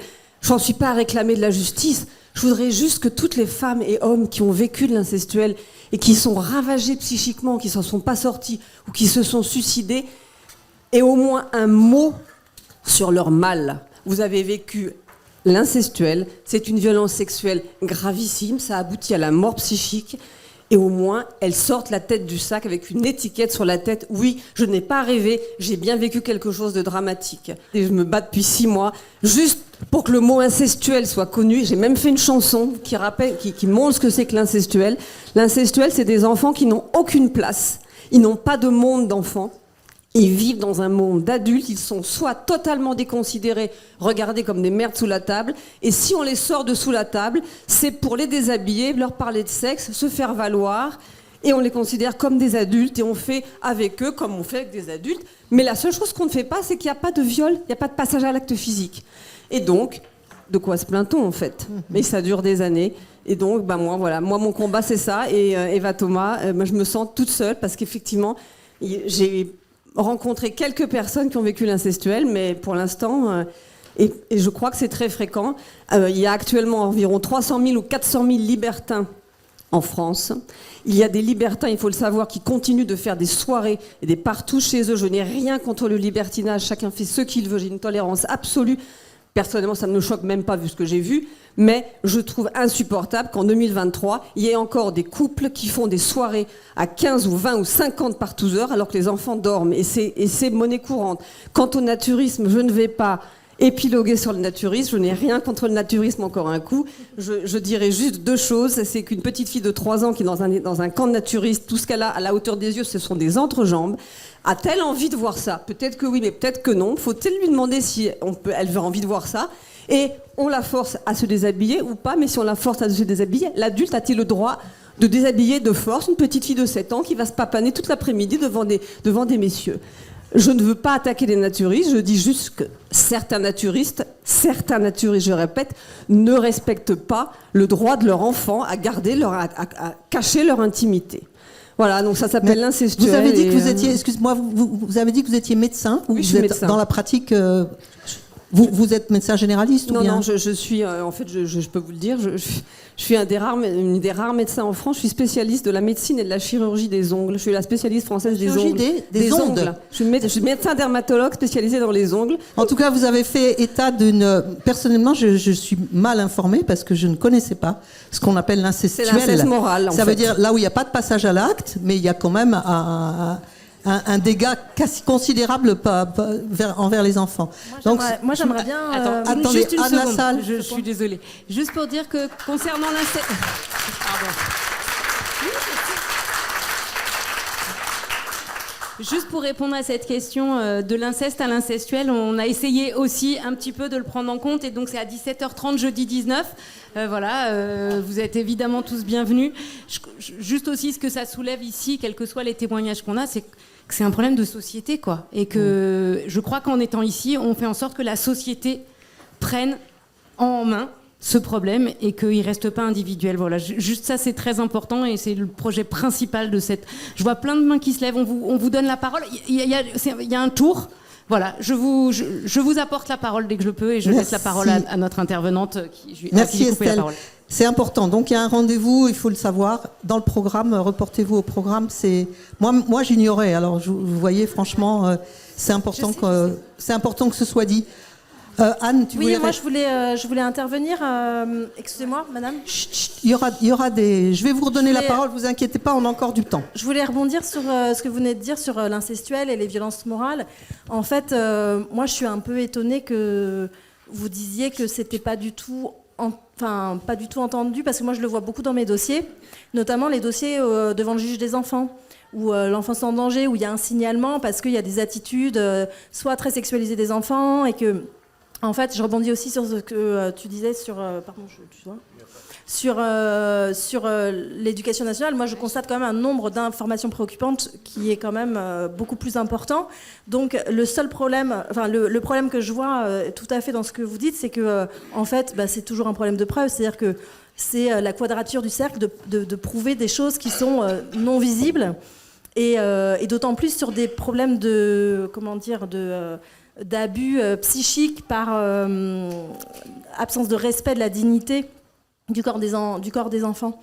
Et ça me fait rebondir sur le combat et la victimisation, la culpabilisation des mères, la criminalisation des mères également, qui dénoncent, qui ne sont pas entendues et qui essayent de protéger tant bien que mal leurs enfants, et que comme elles n'ont pas de preuves forcément suffisamment entendables pour la justice, elles se retrouvent soit à être confrontées à des avocats qui leur disent madame, si vous ne représentez pas votre enfant, c'est un délit, c'est une non-représentation d'enfant, donc vous êtes obligé de le faire. Soit des femmes qui terminent en prison parce qu'elles décident de ne pas respecter cette loi. Le fonctionnement de l'incestuel, c'est un clan. C'est plus une famille, c'est un clan. La mère est incestuelle, le grand-père l'est, tout le monde est incestuel. Parce que s'il y a quelqu'un qui ne l'est pas, quand le grand-père se lève et qui dit à table devant 15 personnes qu'il va baiser ses petites filles pour leurs 15 ans, si tout le monde n'est pas incestuel, celui qui n'est pas incestuel se lève et lui dit ça va pas faire. Et là, en fait, tout le monde est d'accord. À part si la mère est victime elle-même de violences du père. Oui, sûrement. Ce que je veux dire, c'est que l'incestuel, c'est familial. Anne, vous n'aviez pas terminé. Allez-y. Non, Si, c'était c'est terminé. juste... D'accord. Non, ça c'est une question importante. Allez-y. Oui. Bonjour, j'ai une double question. J'aimerais savoir où en sont les institutions de justice. Tout d'abord par rapport à l'affaire Freud. Je ne sais pas si vous connaissez le problème, je pourrais vous l'expliquer. Et ensuite par rapport au cas d'inceste par la mère ou par les femmes. Alors, pour l'affaire Freud, en fait, c'est... vous n'êtes pas au courant ? Alors, si, visiblement, Eva est au courant. L'affaire Freud, en fait, c'est que Freud... donc a été victime d'inceste par son père. Ça a été écrit dans un livre qui est paru en France en 2006. Donc c'est dans sa lettre du 8 février 1897, je crois. En fait, il dit qu'il a été victime de... En fait, ses frères et sœurs ont été victimes d'inceste parce que son père pratiquait des rapports bucco-génitaux, je vais dire ça comme ça, forcés avec ses enfants. Et après, il y a une autre information qui n'est pas trop diffusée, c'est qu'en fait, Freud... lui-même, en fait, était dans le lit de sa mère quand il avait 2 ans, et il dit que sa mère lui a réveillé sa libido. Vous pourrez regarder, j'ai mis les extraits, les informations sur un PowerPoint qui est sur le site de Agir avec les bonnes mères. Donc ça, c'est l'affaire Freud. C'est qu'en fait, les institutions, par rapport au déni des institutions, il faut savoir que les professionnels, en fait, ont été formés avec une théorie de la pulsion, qui est en fait une sorte d'alibi à la compulsion, en fait, si on est technique. Et ensuite, par rapport au deuxième point, j'aimerais savoir où on en est à Paris, donc c'est plutôt une question pour madame, j'aimerais savoir où on en est à Paris par rapport au cas d'inceste par la mère ou par des femmes, parce qu'en fait, dans la culture méditerranéenne, avec la mama ou avec les bonnes mères, dans le sud de la France, c'est très compliqué, il y a le déni total des institutions, quoi. Voilà, merci. Mais ce qui m'intéresse, donc en fait j'aimerais savoir où on en est à Paris par rapport à l'affaire Freud. À Paris, c'est-à-dire ? Non. Dans les tribunaux, est-ce que... En fait, je vois qu'il y a des gens qui ont de l'expérience. J'aimerais savoir où on en est. Est-ce que par exemple les experts freudiens, on les accepte encore à Paris ? Parce qu'à Marseille, à Marseille, les experts freudiens sont encore écoutés, alors que c'est n'importe quoi. D'accord. Et à Marseille, quand il y a des incestes par la mère, en fait, on étouffe l'affaire, quoi. Voilà. D'accord. Bon, sur l'affaire Freud, Eva, si tu voulais répondre. Alors, c'est le sujet de mon prochain livre avec Cécile Desmoulins qui est là. On écrit justement sur ce sujet-là parce qu'effectivement, dans une lettre de Freud à son ami Fliss, où il se confiait, etc., il raconte que, étant donné le nombre de femmes, de ses patientes, qui étaient victimes d'inceste ou de violences sexuelles, il dit que, étant donné le nombre, c'est pas possible que ce soit vrai. Donc elles ont inventé, elles ont imaginé ces histoires. Elles ont donc des désirs inconscients de coucher avec leur père, etc. Donc ils changent de théorie, parce qu'au début ils disaient que c'était ça qui était la cause des névroses. Et puis après la mort de son père, il change de théorie et il dit que non, elles ont rêvé, elles ont imaginé ça, et il sort le complexe d'Édipe et hop, le tour est joué, en travestissant en plus l'histoire d'Édipe, qui est une histoire qui commence par une agression sexuelle. Laios, le père d'Édipe, a agressé un jeune qui s'appelle Chrysippe, qui de honte se suicide. Premier mort. Donc la malédiction des dieux tombe sur Laios. On lui dit que si il a un enfant, il le tuera. Et donc Laios et Jocaste ont un enfant qui s'appelle Édipe. Ils le livrent aux bêtes sauvages parce qu'ils ont peur de la malédiction. Donc la première aventure d'Édipe, c'est d'être victime d'un infanticide, d'une tentative de meurtre. C'est ça le complexe d'Édipe. Et je vous rappelle que tous les 5 jours en France, il y a un enfant qui meurt des maltraitances de ses parents. Donc, ok pour le complexe d'Édipe comme ça.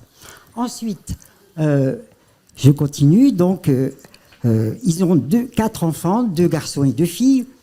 Les 2 fils d'Édipe vont s'entretuer pour le pouvoir, et Créon va donner un édit pour interdire de donner une sépulture à celui qui essaye d'avoir le pouvoir pas d'une façon honnête.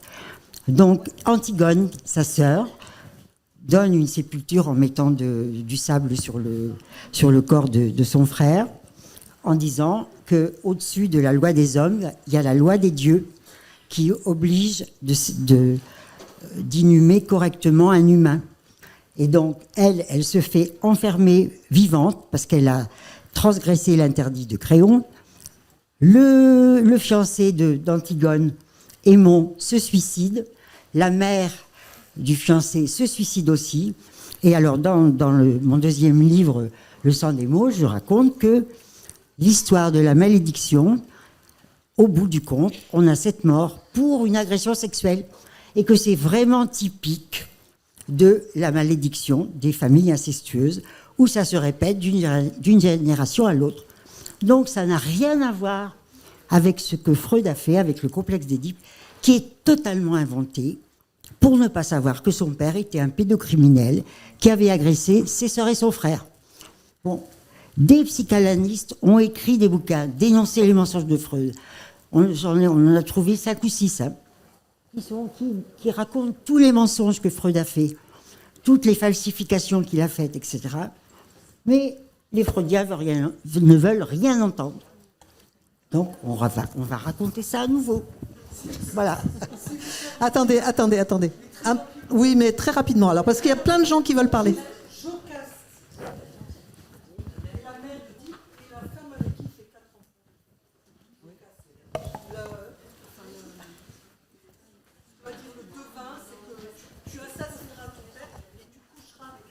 Oui. Oui. Mais en fait, donc voilà. Oui. Attendez, parce que là, il va falloir qu'on s'organise un peu. Ce que je vous propose, c'est qu'on prenne plusieurs questions. Parce que là, comme je sais qu'il y a plein de gens qui veulent parler, on va prendre plusieurs questions. Anne, il y avait la question parisienne. Ah oui, les Paris-Marseille. Alors là, que j'ai pas trop comprise. Juste avant c'est une question culturelle, mais je vois. J'aimerais savoir si, déjà, pour Freud, j'ai compris que vous êtes au courant. Si, je suis au courant, mais je comprenais pas votre question par l'affaire Freud. Les expertises freudiennes sont encore acceptées à Paris, par exemple. Ah bah ça dépend des oui, chapelles, ça dépend j'allais dire. des juges d'instruction. Oui, certainement. La deuxième question, c'était, donc on accepte encore. On accepte même des expertises de certains experts qui valident le syndrome d'aliénation parentale. Donc on imagine bien qu'on accepte aussi les experts freudiens.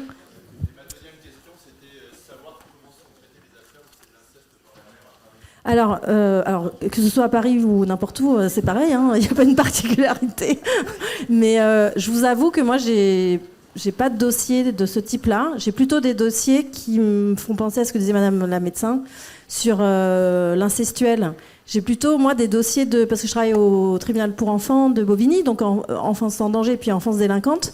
Et ça arrive souvent que j'ai pu constater que les garçons qui commettent des actes d'infraction assez graves, souvent, donc les parents sont appelés à venir quand ils sont déférés au tribunal après la garde à vue, et souvent je vois un mode de fonctionnement de la mère qui est, moi, ce que je dirais incestuel, c'est-à-dire sans aucune barrière entre son corps et le corps de l'enfant, dans une justification totale de ce qu'a fait son fils qui vient de violer des prostituées paraguayennes. C'était mon dossier la semaine dernière, horrible. Donc moi je le vois plus. Je pense que les statistiques montrent qu'il y a quand même beaucoup plus d'inceste masculin, mais je sais, c'est en tout cas les statistiques actuelles dans les révélations qui sont faites. Moi, ce que j'ai pu constater, c'est surtout des dégâts que j'ai pu constater comme ça dans le passage à l'acte après délinquant des jeunes garçons adolescents. Bon, on va attendre. Excusez-moi, là, il faut que... Il y a plein de gens qui veulent parler, paraît-il, on m'a dit. Voilà, alors allez-y. On va prendre plusieurs interventions, assez courtes si vous pouvez. Et puis après, on essaiera de balayer des réponses plus globales. Allez-y. Alors, ma question s'adresse à Madame Lassalle. Un peu plus près le micro. Comme ça ? Voilà. Ok. Donc, le contexte, c'est que je reviens du tribunal de Bobigny, où j'étais vendredi dernier, en tant que membre d'un comité de soutien pour une amie victime. Donc voilà, on a assisté au procès où son grand-père a été condamné après avoir reconnu partiellement les faits. Et on a été beaucoup marqués. Donc ce qui a été marquant pour nous, c'était qu'il y avait des conditions qui pouvaient être favorables ou pas pour que la victime puisse témoigner dans de bonnes conditions, et qu'il y avait beaucoup d'efforts pour notre amie à fournir, de devoir un petit peu se sentir décortiquée, justifiée, voilà, même si la présidente de la Cour lui a bien rappelé que ce n'était pas son procès, mais celui de son grand-père. Et voilà, la question que j'avais envie de vous poser, c'est quels sont pour vous les éléments qui peuvent permettre de qualifier des faits sans flagrant délit ou preuve matérielle, et quelle est la place des expertises, notamment psychiatriques, où est-ce qu'on en est sur la reconnaissance des amnésies traumatiques et des phénomènes de dissociation.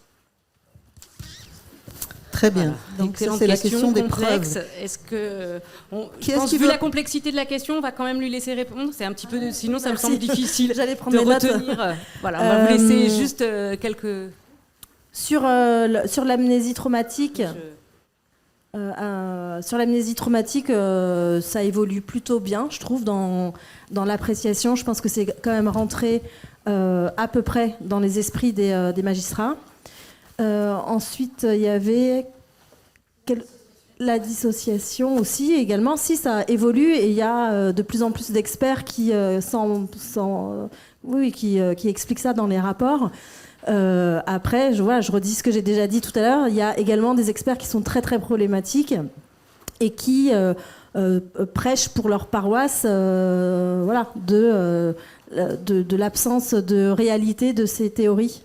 Donc, comme je disais aussi tout à l'heure, moi je vois ça vachement comme un balancier, et qu'il y a des moments où on est très très heureusement surpris sur l'évolution des mentalités et des expertises, et d'autres moments où on est absolument scandalisé par le conservatisme et l'absence de considération de ces phénomènes.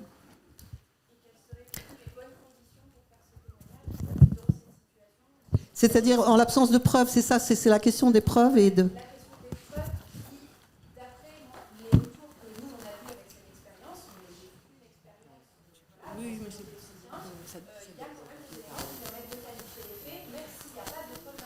Oui, bien sûr, c'est vachement important. Moi, par exemple, en mai, j'étais à Bouigny, aux Assises. Je défendais une femme, donc c'est pas l'inceste, c'est les violences sexuelles, qui, pendant des années, a été violée chaque jour, battue chaque jour. Objectivement, je craignais un acquittement sur les viols. On lui reprochait des viols, des violences et du harcèlement. Le harcèlement, je savais que ça tenait. Les violences, je savais que ça tenait. Mais les viols, j'avais vraiment très peur. Heureusement, on avait un super avocat général, hyper jeune, hyper ouvert à la question de l'emprise. Parce qu'en fait, c'était des viols par emprise, c'est-à-dire qu'il lui mettait pas le couteau sous la gorge, mais elle se faisait tellement tabasser toute la journée que voilà, c'était un moment où elle était complètement sous son emprise. Et objectivement, il n'y avait aucun élément extérieur qui permettait de rattacher cette infraction. Et en fait, on a eu une super expertise d'une experte de région parisienne qui est absolument géniale, qui est venue déposer à la barre et qui a expliqué tout le phénomène d'emprise et qui a expliqué que ça pouvait qualifier la contrainte. Et il a été condamné. Parce qu'elle racontait, alors pas sur l'ensemble de la période, mais il y a une scène qu'elle raconte où la scène est tellement stupéfiante et tellement impossible à inventer, quoi. On pouvait pas mettre en doute sa parole. Donc oui, en fait, ça arrive, et ça arrive plus avant. Faut dire qu'il avait pas un très bon avocat, mais pareil. Je crois que ça arrive de plus en plus qu'on condamne en l'absence d'éléments matériels, tangibles et irréfutables. Merci Anne. Alors, Merci beaucoup. Est-ce qu'il y a une encore question ici. Je sais pas où est le micro, mais allez-y, levez la main, puis c'est tout. Oui. On va prendre plusieurs interventions parce que je vois qu'il y a beaucoup de mains qui se lèvent là. J'ai une question relative vraiment sur le droit pur, sur la filiation, parce que ça résonne pas mal ce qu'a dit Eva Thomas sur le fait d'être balancé de la filiation en cas d'inceste. Et si je me trompe pas, c'est pas possible en fait de casser la filiation. Dans ce que je me suis renseignée, je peux changer de nom, je peux demander à casser le droit des grands-parents à visiter les parents, des choses comme ça. Mais par contre, je ne casse jamais en fait juridiquement la filiation avec mes parents. Ça me pose problème et je voulais voir comment on pouvait faire quelque chose là-dessus. Voilà, mon histoire, elle a démarré pendant le Covid. Voilà. Et j'ai une petite fille qui a 2 ans et demi. Elle s'est mise à parler. Alors, elle s'est mise à parler avec des mots, avec des gestes. Et puis, des gestes, des mots, le comportement, une régression au niveau de la propreté. Elle se cachait sous la table, elle avait des angoisses, des crises quand il fallait fermer les volets. Elle faisait mal aux animaux. Alors, elle a commencé à parler à sa mère, qui, elle, a fait un signalement. Elle a parlé à ses grands-parents, donc moi et mon mari, qu'on a fait un signalement. Elle a parlé au pédopsychiatre, voilà, qui a fait un signalement au procureur de la République en 2021. Voilà. Elle a parlé à ses 2 nounous qui ont fait des signalements. Elle a parlé à une assistante sociale qui a fait un signalement. Elle a parlé à une psychologue qui a fait un signalement. Elle a aussi parlé, alors par l'intermédiaire d'un juge d'instruction, il a été demandé qu'elle soit interrogée. Elle a parlé à des enquêteurs judiciaires. Il y a une expertise de fait en disant qu'au niveau de la vessie, elle avait un problème dû à une pénétration sexuelle. Donc, et il s'avère qu'à la fin de tout ça, on nous raconte que ma petite fille nous a fait une blague. Voilà. Alors ça, c'est inadmissible. Je ne conçois pas que la France, elle ne protège pas ses enfants. Les enfants, c'est notre futur. Qu'est-ce que ça va donner dans ce futur, ces enfants qui sont traumatisés ? Même nous, on en est traumatisés, on ne dort plus la nuit.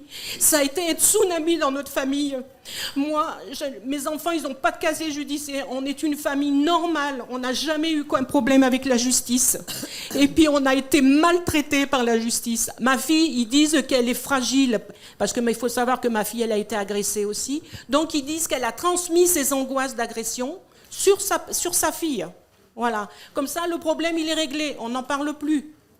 Seulement, alors tous ces gens à qui elle a parlé, qui ont fait des signalements et tout, alors c'est quoi ça ?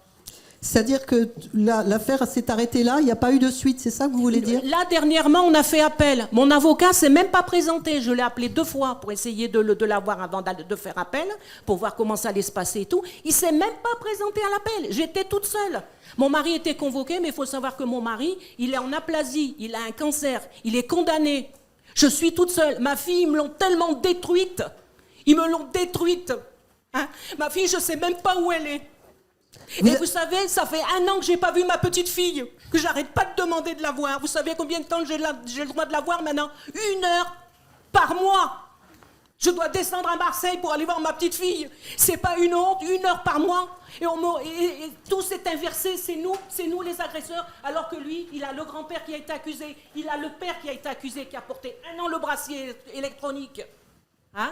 Et puis tout s'est renversé contre nous. C'est nous les méchants, c'est nous les manipulateurs. Ma petite fille, elle a dit à sa mère, je veux pas aller chez papa. L'assistante sociale, qu'est-ce qu'elle lui a dit? Mathilde, je t'ai dit, ne parle pas devant ton père, à ton père, devant ta mère. Même la elle est contre ma fille. Elle connaissait même pas ma fille, qu'elle a dit, nous on ne croit pas à cette histoire. Alors qu'elle connaissait même pas ma fille. Bon. C'est scandaleux. J'ai honte d'être française, je vous le dis tout de suite. On vous a entendu, madame. On vous a entendu.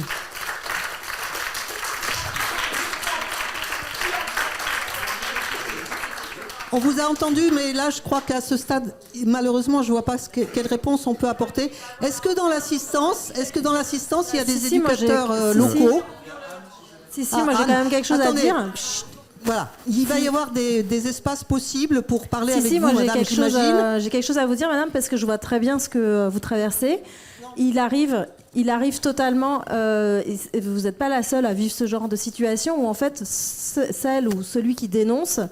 ça fait effet boomerang et ça arrive très souvent que l'aide sociale à l'enfance soutienne celui qui est accusé en prétendant soit un conflit de loyauté, soit un conflit parental, soit à un transfert de la mère sur l'enfant de ses propres angoisses. Donc je vois très bien ce que vous dites, madame, et je suis vraiment désolée de ce que vous traversez. Est-ce que je peux vous demander où vous habitez? Vous êtes de la région? À Villeneuve, d'accord. Donc ça veut dire que c'est des acteurs locaux qui peuvent vous répondre. Ilang, peut-être, vas-y. À répondre, je sais pas. Non, mais en tout cas, proposer des pistes. Alors, moi, je veux juste poser une question mais j'ai entendu ce que vous avez dit et je suis touché par votre témoignage.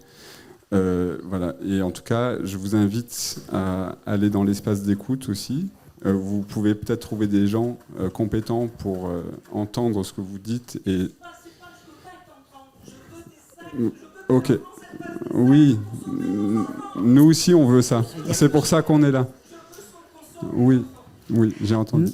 Madame... Il y a juste la jeune dame qui a posé une question tout à l'heure et qui attend aussi une réponse. Et moi, par rapport au syndrome d'aliénation parentale, je voulais savoir où ça en est aujourd'hui. Est-ce que c'est toujours considéré dans les tribunaux? Parce que c'est une théorie complètement infondée qui a été mise en place par un pseudo-psychiatre américain, je crois.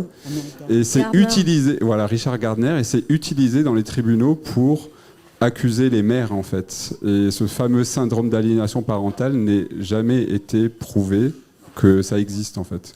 Il faut dire exactement ce que c'est que l'aliénation parentale, parce que peut-être que tout le monde ne sait pas. Je laisse les personnes répondre. D'accord. Alors, Eva oui. D'abord, et puis ensuite Anne. Vas-y. Donc, Eva. madame, je voulais vous dire quelque chose. À Grenoble, quand la Civis est venue le mois dernier, il y a eu... Vous savez que la Civis va d'une ville à l'autre pour écouter pendant 2 heures toutes les personnes qui veulent raconter leur histoire et protester et dire tout ce qu'ils ont à dire sur les violences qu'ils ont subies.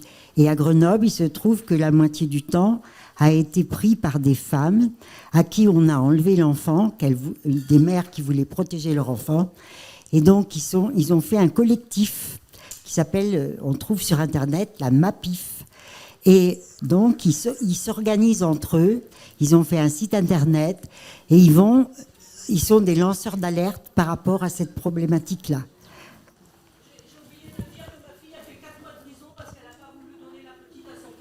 Oui, c'est exactement pour toutes ces personnes-là, pour qu'elles se rassemblent et qu'elles travaillent ensemble et surtout qu'elles se soutiennent le moral, parce que c'est insupportable de protéger son enfant et de se retrouver accusé par la justice. Là, c'est vraiment le monde à l'envers. Et vraiment, alors je peux dire ce que Édouard Durand a répondu à ces dames. À chaque fois, il a dit, madame, votre enfant sait que vous êtes là, que vous le soutenez. Vous êtes son pilier. Il sait, lui, l'enfant, que vous êtes sa mère et que vous essayez de le protéger. Et ça restera toujours quelque chose pour lui de fort dans son avenir. Et je pense que c'est ce qu'il faut considérer. Enfin, mais sûrement, ça va changer. Mais il faut s'organiser. Alors, ils ont peur que ma fille l'enlève, mais ils n'ont pas peur que le père y recommence. Non, ils n'ont pas peur, ils s'en foutent de ça. Ouais. Il reste donc la question sur la possibilité de casser la filiation qui n'avait pas été... Ah oui, alors la filiation, pas que... non, c'est impossible en fait, malheureusement. Voilà. Il y a des actions que vous pouvez faire, parce que moi, ça m'est déjà arrivé d'avoir des clients qui venaient me voir, qui avaient été maltraités, soit sexuellement, soit maltraités psychiquement ou physiquement, par des parents, et que donc ils coupaient toute la vie avec le lien avec le parent, et que je me souviens, c'était un monsieur qui était arrivé avec un document du département qui lui demandait de rembourser toute la maison de retraite de son parent. Et il était absolument dévasté parce qu'il disait mais jusqu'au bout en fait je vais devoir... Et là pareil il y a des procédures qu'on peut faire pour demander que l'indignité permette qu'on n'ait pas à payer tout ça quoi. Mais en revanche le lien de filiation malheureusement juridiquement on peut rien faire. Il y a l'article 61 qui vous permet de changer de nom.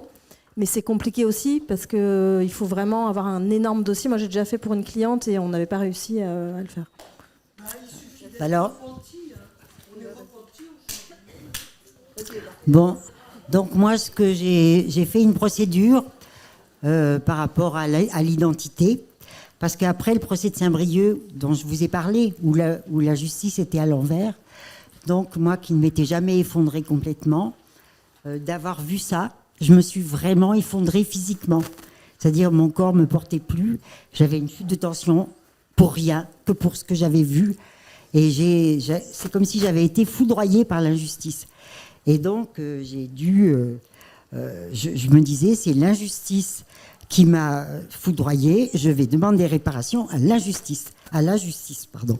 Et donc, j'avais changé de prénom plein de fois dans ma vie. C'était une façon de refaire du neuf à chaque fois et tout. Et dans les lettres de victimes, j'avais vu qu'il y avait plein de victimes qui faisaient ça. Donc, j'ai demandé un changement de prénom officiellement à la loi parce que mon père m'avait violée, et ce, malgré la prescription. Mais il faut vous dire que moi, j'ai eu la chance d'avoir une lettre d'aveu de mon père. Donc, on a monté un dossier avec l'avocate. Je suis allée me renseigner auprès de Pierre Legendre, qui est psychanalyste et historien du droit et qui dit sans arrêt que c'est le droit qui institue la vie. Moi, c'est ces paroles qui m'ont sauvée. C'est vraiment pour moi un père fondateur de ce que je crois. Voilà. Donc, je suis allée lui demander qu'est-ce qu'il en pensait, les risques si je changeais de prénom et tout ça. Et donc, on a eu une grande conversation. Je l'ai fait. Et comme j'étais connue à Grenoble, on m'a demandé de venir, alors que d'habitude, c'est l'avocat qui défend le changement de prénom. Donc j'y suis allée, j'ai expliqué pourquoi je demandais ce changement. J'ai eu une réponse positive, et alors que j'étais incapable de penser, incapable d'écrire, que j'étais complètement dans la sidération depuis des mois, quand j'ai reçu le changement de prénom, j'ai retrouvé toute ma tête et surtout ma santé. J'ai écrit le 100 des mots, mon deuxième livre, pour dire à quel point c'est l'efficacité de la loi, c'est quelque chose qui fonctionne dans le corps des gens. Parce que moi, je l'ai vécu dans les deux sens. Et j'ai vécu la réparation de cette façon-là. Donc, c'est pour ça que j'en ai témoigné dans mon deuxième livre. Merci. Merci.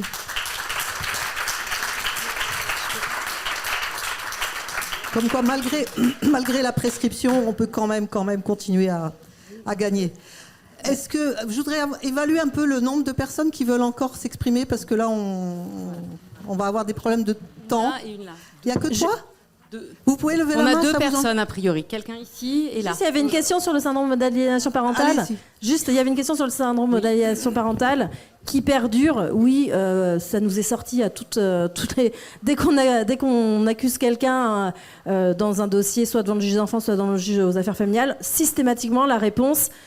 c'est l'aliénation parentale de la mère qui veut absolument, de toute façon, couper tout lien entre le père et l'enfant. C'est systématique. Mais ça prospère moins, mais c'est systématiquement défendu. Bonjour, merci pour tout ce que vous faites. Moi, je suis enseignante et je me pose la question de l'après, de mon expérience professionnelle. Une enfant qui a été... Tout a fonctionné, elle a été écoutée, la justice est passée. Elle a été... tout a bien fonctionné pour le coup. Reste ensuite la question de moyens. Alors peut-être au niveau rural, la ruralité rentre en jeu aussi. Aller voir un psychologue, à se faire suivre pour avancer, pour que l'enfant puisse avancer, devient très compliqué. Au niveau des moyens et des déplacements, en fait, la famille ne peut pas assurer et du coup, il ne se passe plus rien. Voilà. Est-ce qu'il y a des choses qui ont avancé là-dessus ? Le suivi après la reconnaissance, c'est ça, hein ? On va prendre 2 autres questions et puis après, allez-y. Oui. Oui, bonjour, merci. Je suis Béatrice Duluc, la présidente de l'association Renaître après l'inceste. On est sur Marseille. Et je rebondis après la dame qui a fait son témoignage. Nous recherchons des personnes victimes de la justice. Donc on veut mener une action collective sur les défauts de la justice. Donc j'invite cette dame et toutes les autres personnes qui auraient connu ce genre d'histoire avec inversion et tout ce genre de choses qui a pu arriver à venir nous rejoindre, à venir vous informer auprès de l'association pour qu'on puisse en discuter. Et nous, on veut monter une action collective afin de faire changer les choses. Merci. Très bien. Donc le lien est fait. Allez. Une dernière question par là. Oui, après on arrête parce qu'on a promis de s'arrêter à 5h. Il faut une pause après avant de reprendre le programme. D'accord. Oui, je vois. Bonsoir. Je m'appelle Solène Chenorkian, donc j'ai écrit un livre qui s'appelle Une chose que je voulais vous dire, La fabrique des fantômes. La fabrique des fantômes. Et alors à la fin de ce livre, en fait, j'ai fait un addendum et une réflexion sur la présomption d'innocence et la présomption de victime. Alors il y a 2 pages que je voudrais vous lire parce que c'est quelque chose que je voudrais transformer en projet de loi et vous me direz si ça fait sens, mais je pense que vraiment ça a un intérêt. Alors, bon, je ne vais pas tout lire, mais j'avais noté qu'il était indispensable d'avancer humainement sur la gestion de l'ensemble des questions que rencontre notre société, et en l'espèce sur la gestion des victimes de viol et des enfants victimes de pédocriminalité. Peut-être serait-il possible de créer, comme un pendant à la présomption d'innocence, la présomption de victime en matière de viol. Il s'agirait de mettre en place une présomption de victime des faits et non du lien avec l'auteur présumé, comme une avancée en 2 temps. D'abord la présomption de victime, et ensuite la question de l'auteur et du lien présumé avec la victime. La dissociation des caractérisations et des enjeux pourrait permettre de prendre soin de nos victimes tout en balayant la crainte de l'erreur judiciaire qui est quand même toujours très présente. Donc dans un premier temps, ce serait la reconnaissance de la qualification de victime des faits subis. En accordant à un être humain violé la reconnaissance par principe de ce qui lui est arrivé, avec cette présomption de victime, cela équivaudrait à lui offrir un début de prise en charge adéquate. Cette reconnaissance déclencherait automatiquement une prise en charge médicale pluridisciplinaire adaptée, puisqu'il est désormais connu qu'une multitude de soins et de domaines de soins sont nécessaires pour accompagner et essayer de soigner une personne victime de viol. Dans ce raisonnement, ce qui est alors recherché est bien l'aide aux victimes, à leur prise en charge et à leur accompagnement. Trop souvent, la difficulté à prouver un lien avec l'auteur équivaut à ne pas reconnaître les faits subis, ce qui sont en réalité 2 aspects très différents et dissociables. Et dans un deuxième temps, établir un lien, mener une enquête.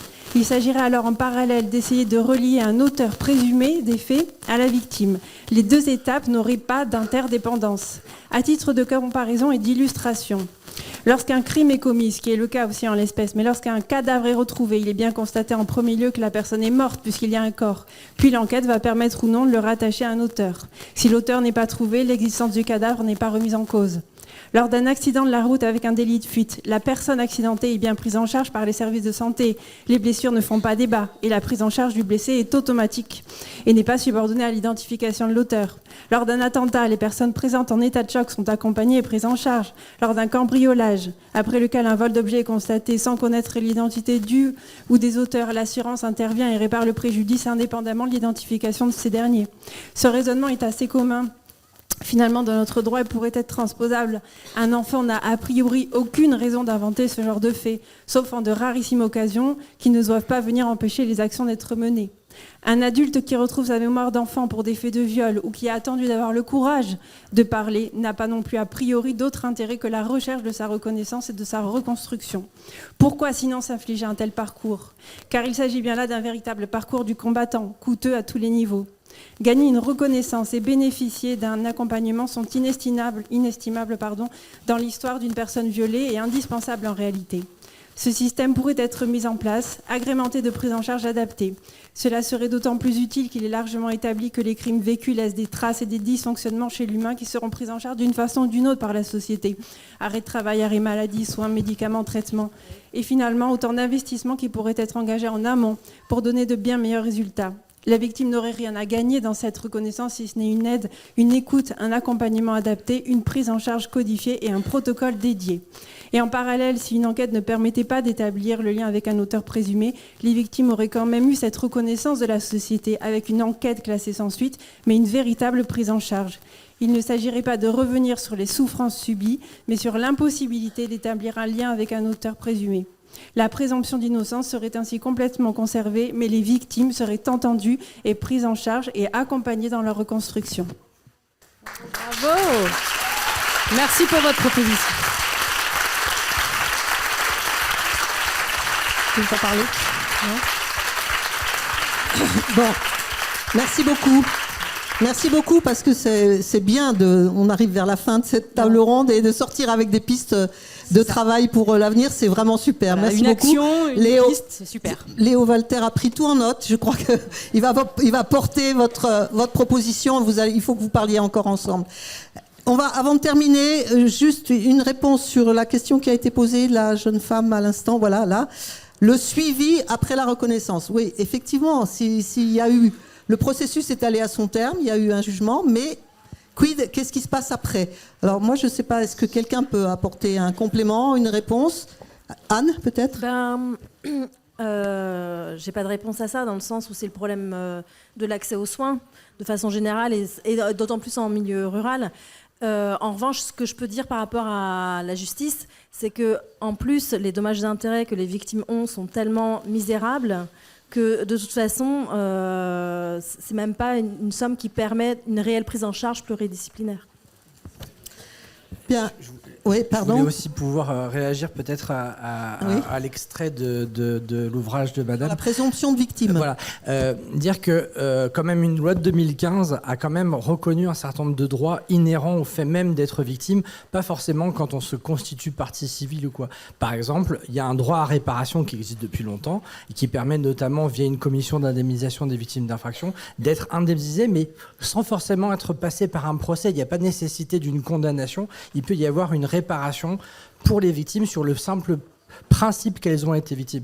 Dans la même logique, la justice restaurative, c'est aussi un des droits qui est reconnu aux personnes victimes, indépendamment du fait qu'il y ait eu une procédure judiciaire qui les identifie effectivement comme victimes. Par principe, nous, à chaque fois qu'une personne s'adresse à nous, on considère que ce qu'elle nous dit, elle est victime et on la traite comme telle. Et donc ça, c'est vraiment important de se dire qu'il y a quand même des droits.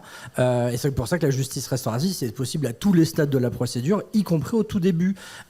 Y compris si la personne n'est pas jugée comme étant... il y a eu une condamnation pour l'auteur et jugée comme victime. Donc en réalité, voilà, il y a quand même des droits. Voilà. Merci.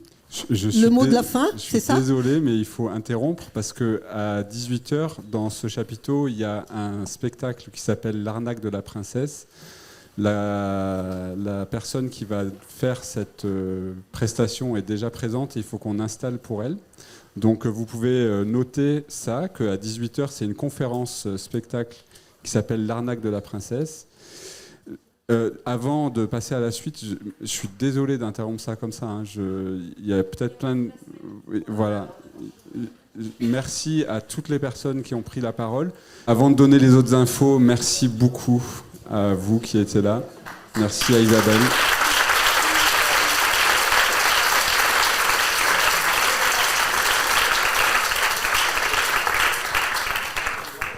Ce soir, à 21h, à l'espace culturel Bonnefontaine, il y a le concert d'ouverture de la semaine, avec en première partie Pompon Sauvage, et en deuxième partie DJ Matteo Applause, qui c'est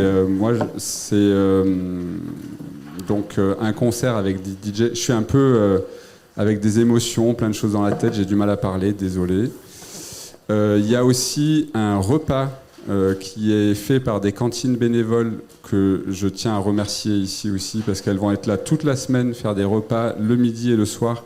Donc vous pouvez vous restaurer à l'espace culturel Bonnefontaine à 19h, 19h30, avant le concert. Voilà. Est-ce que j'oublie encore quelque chose ?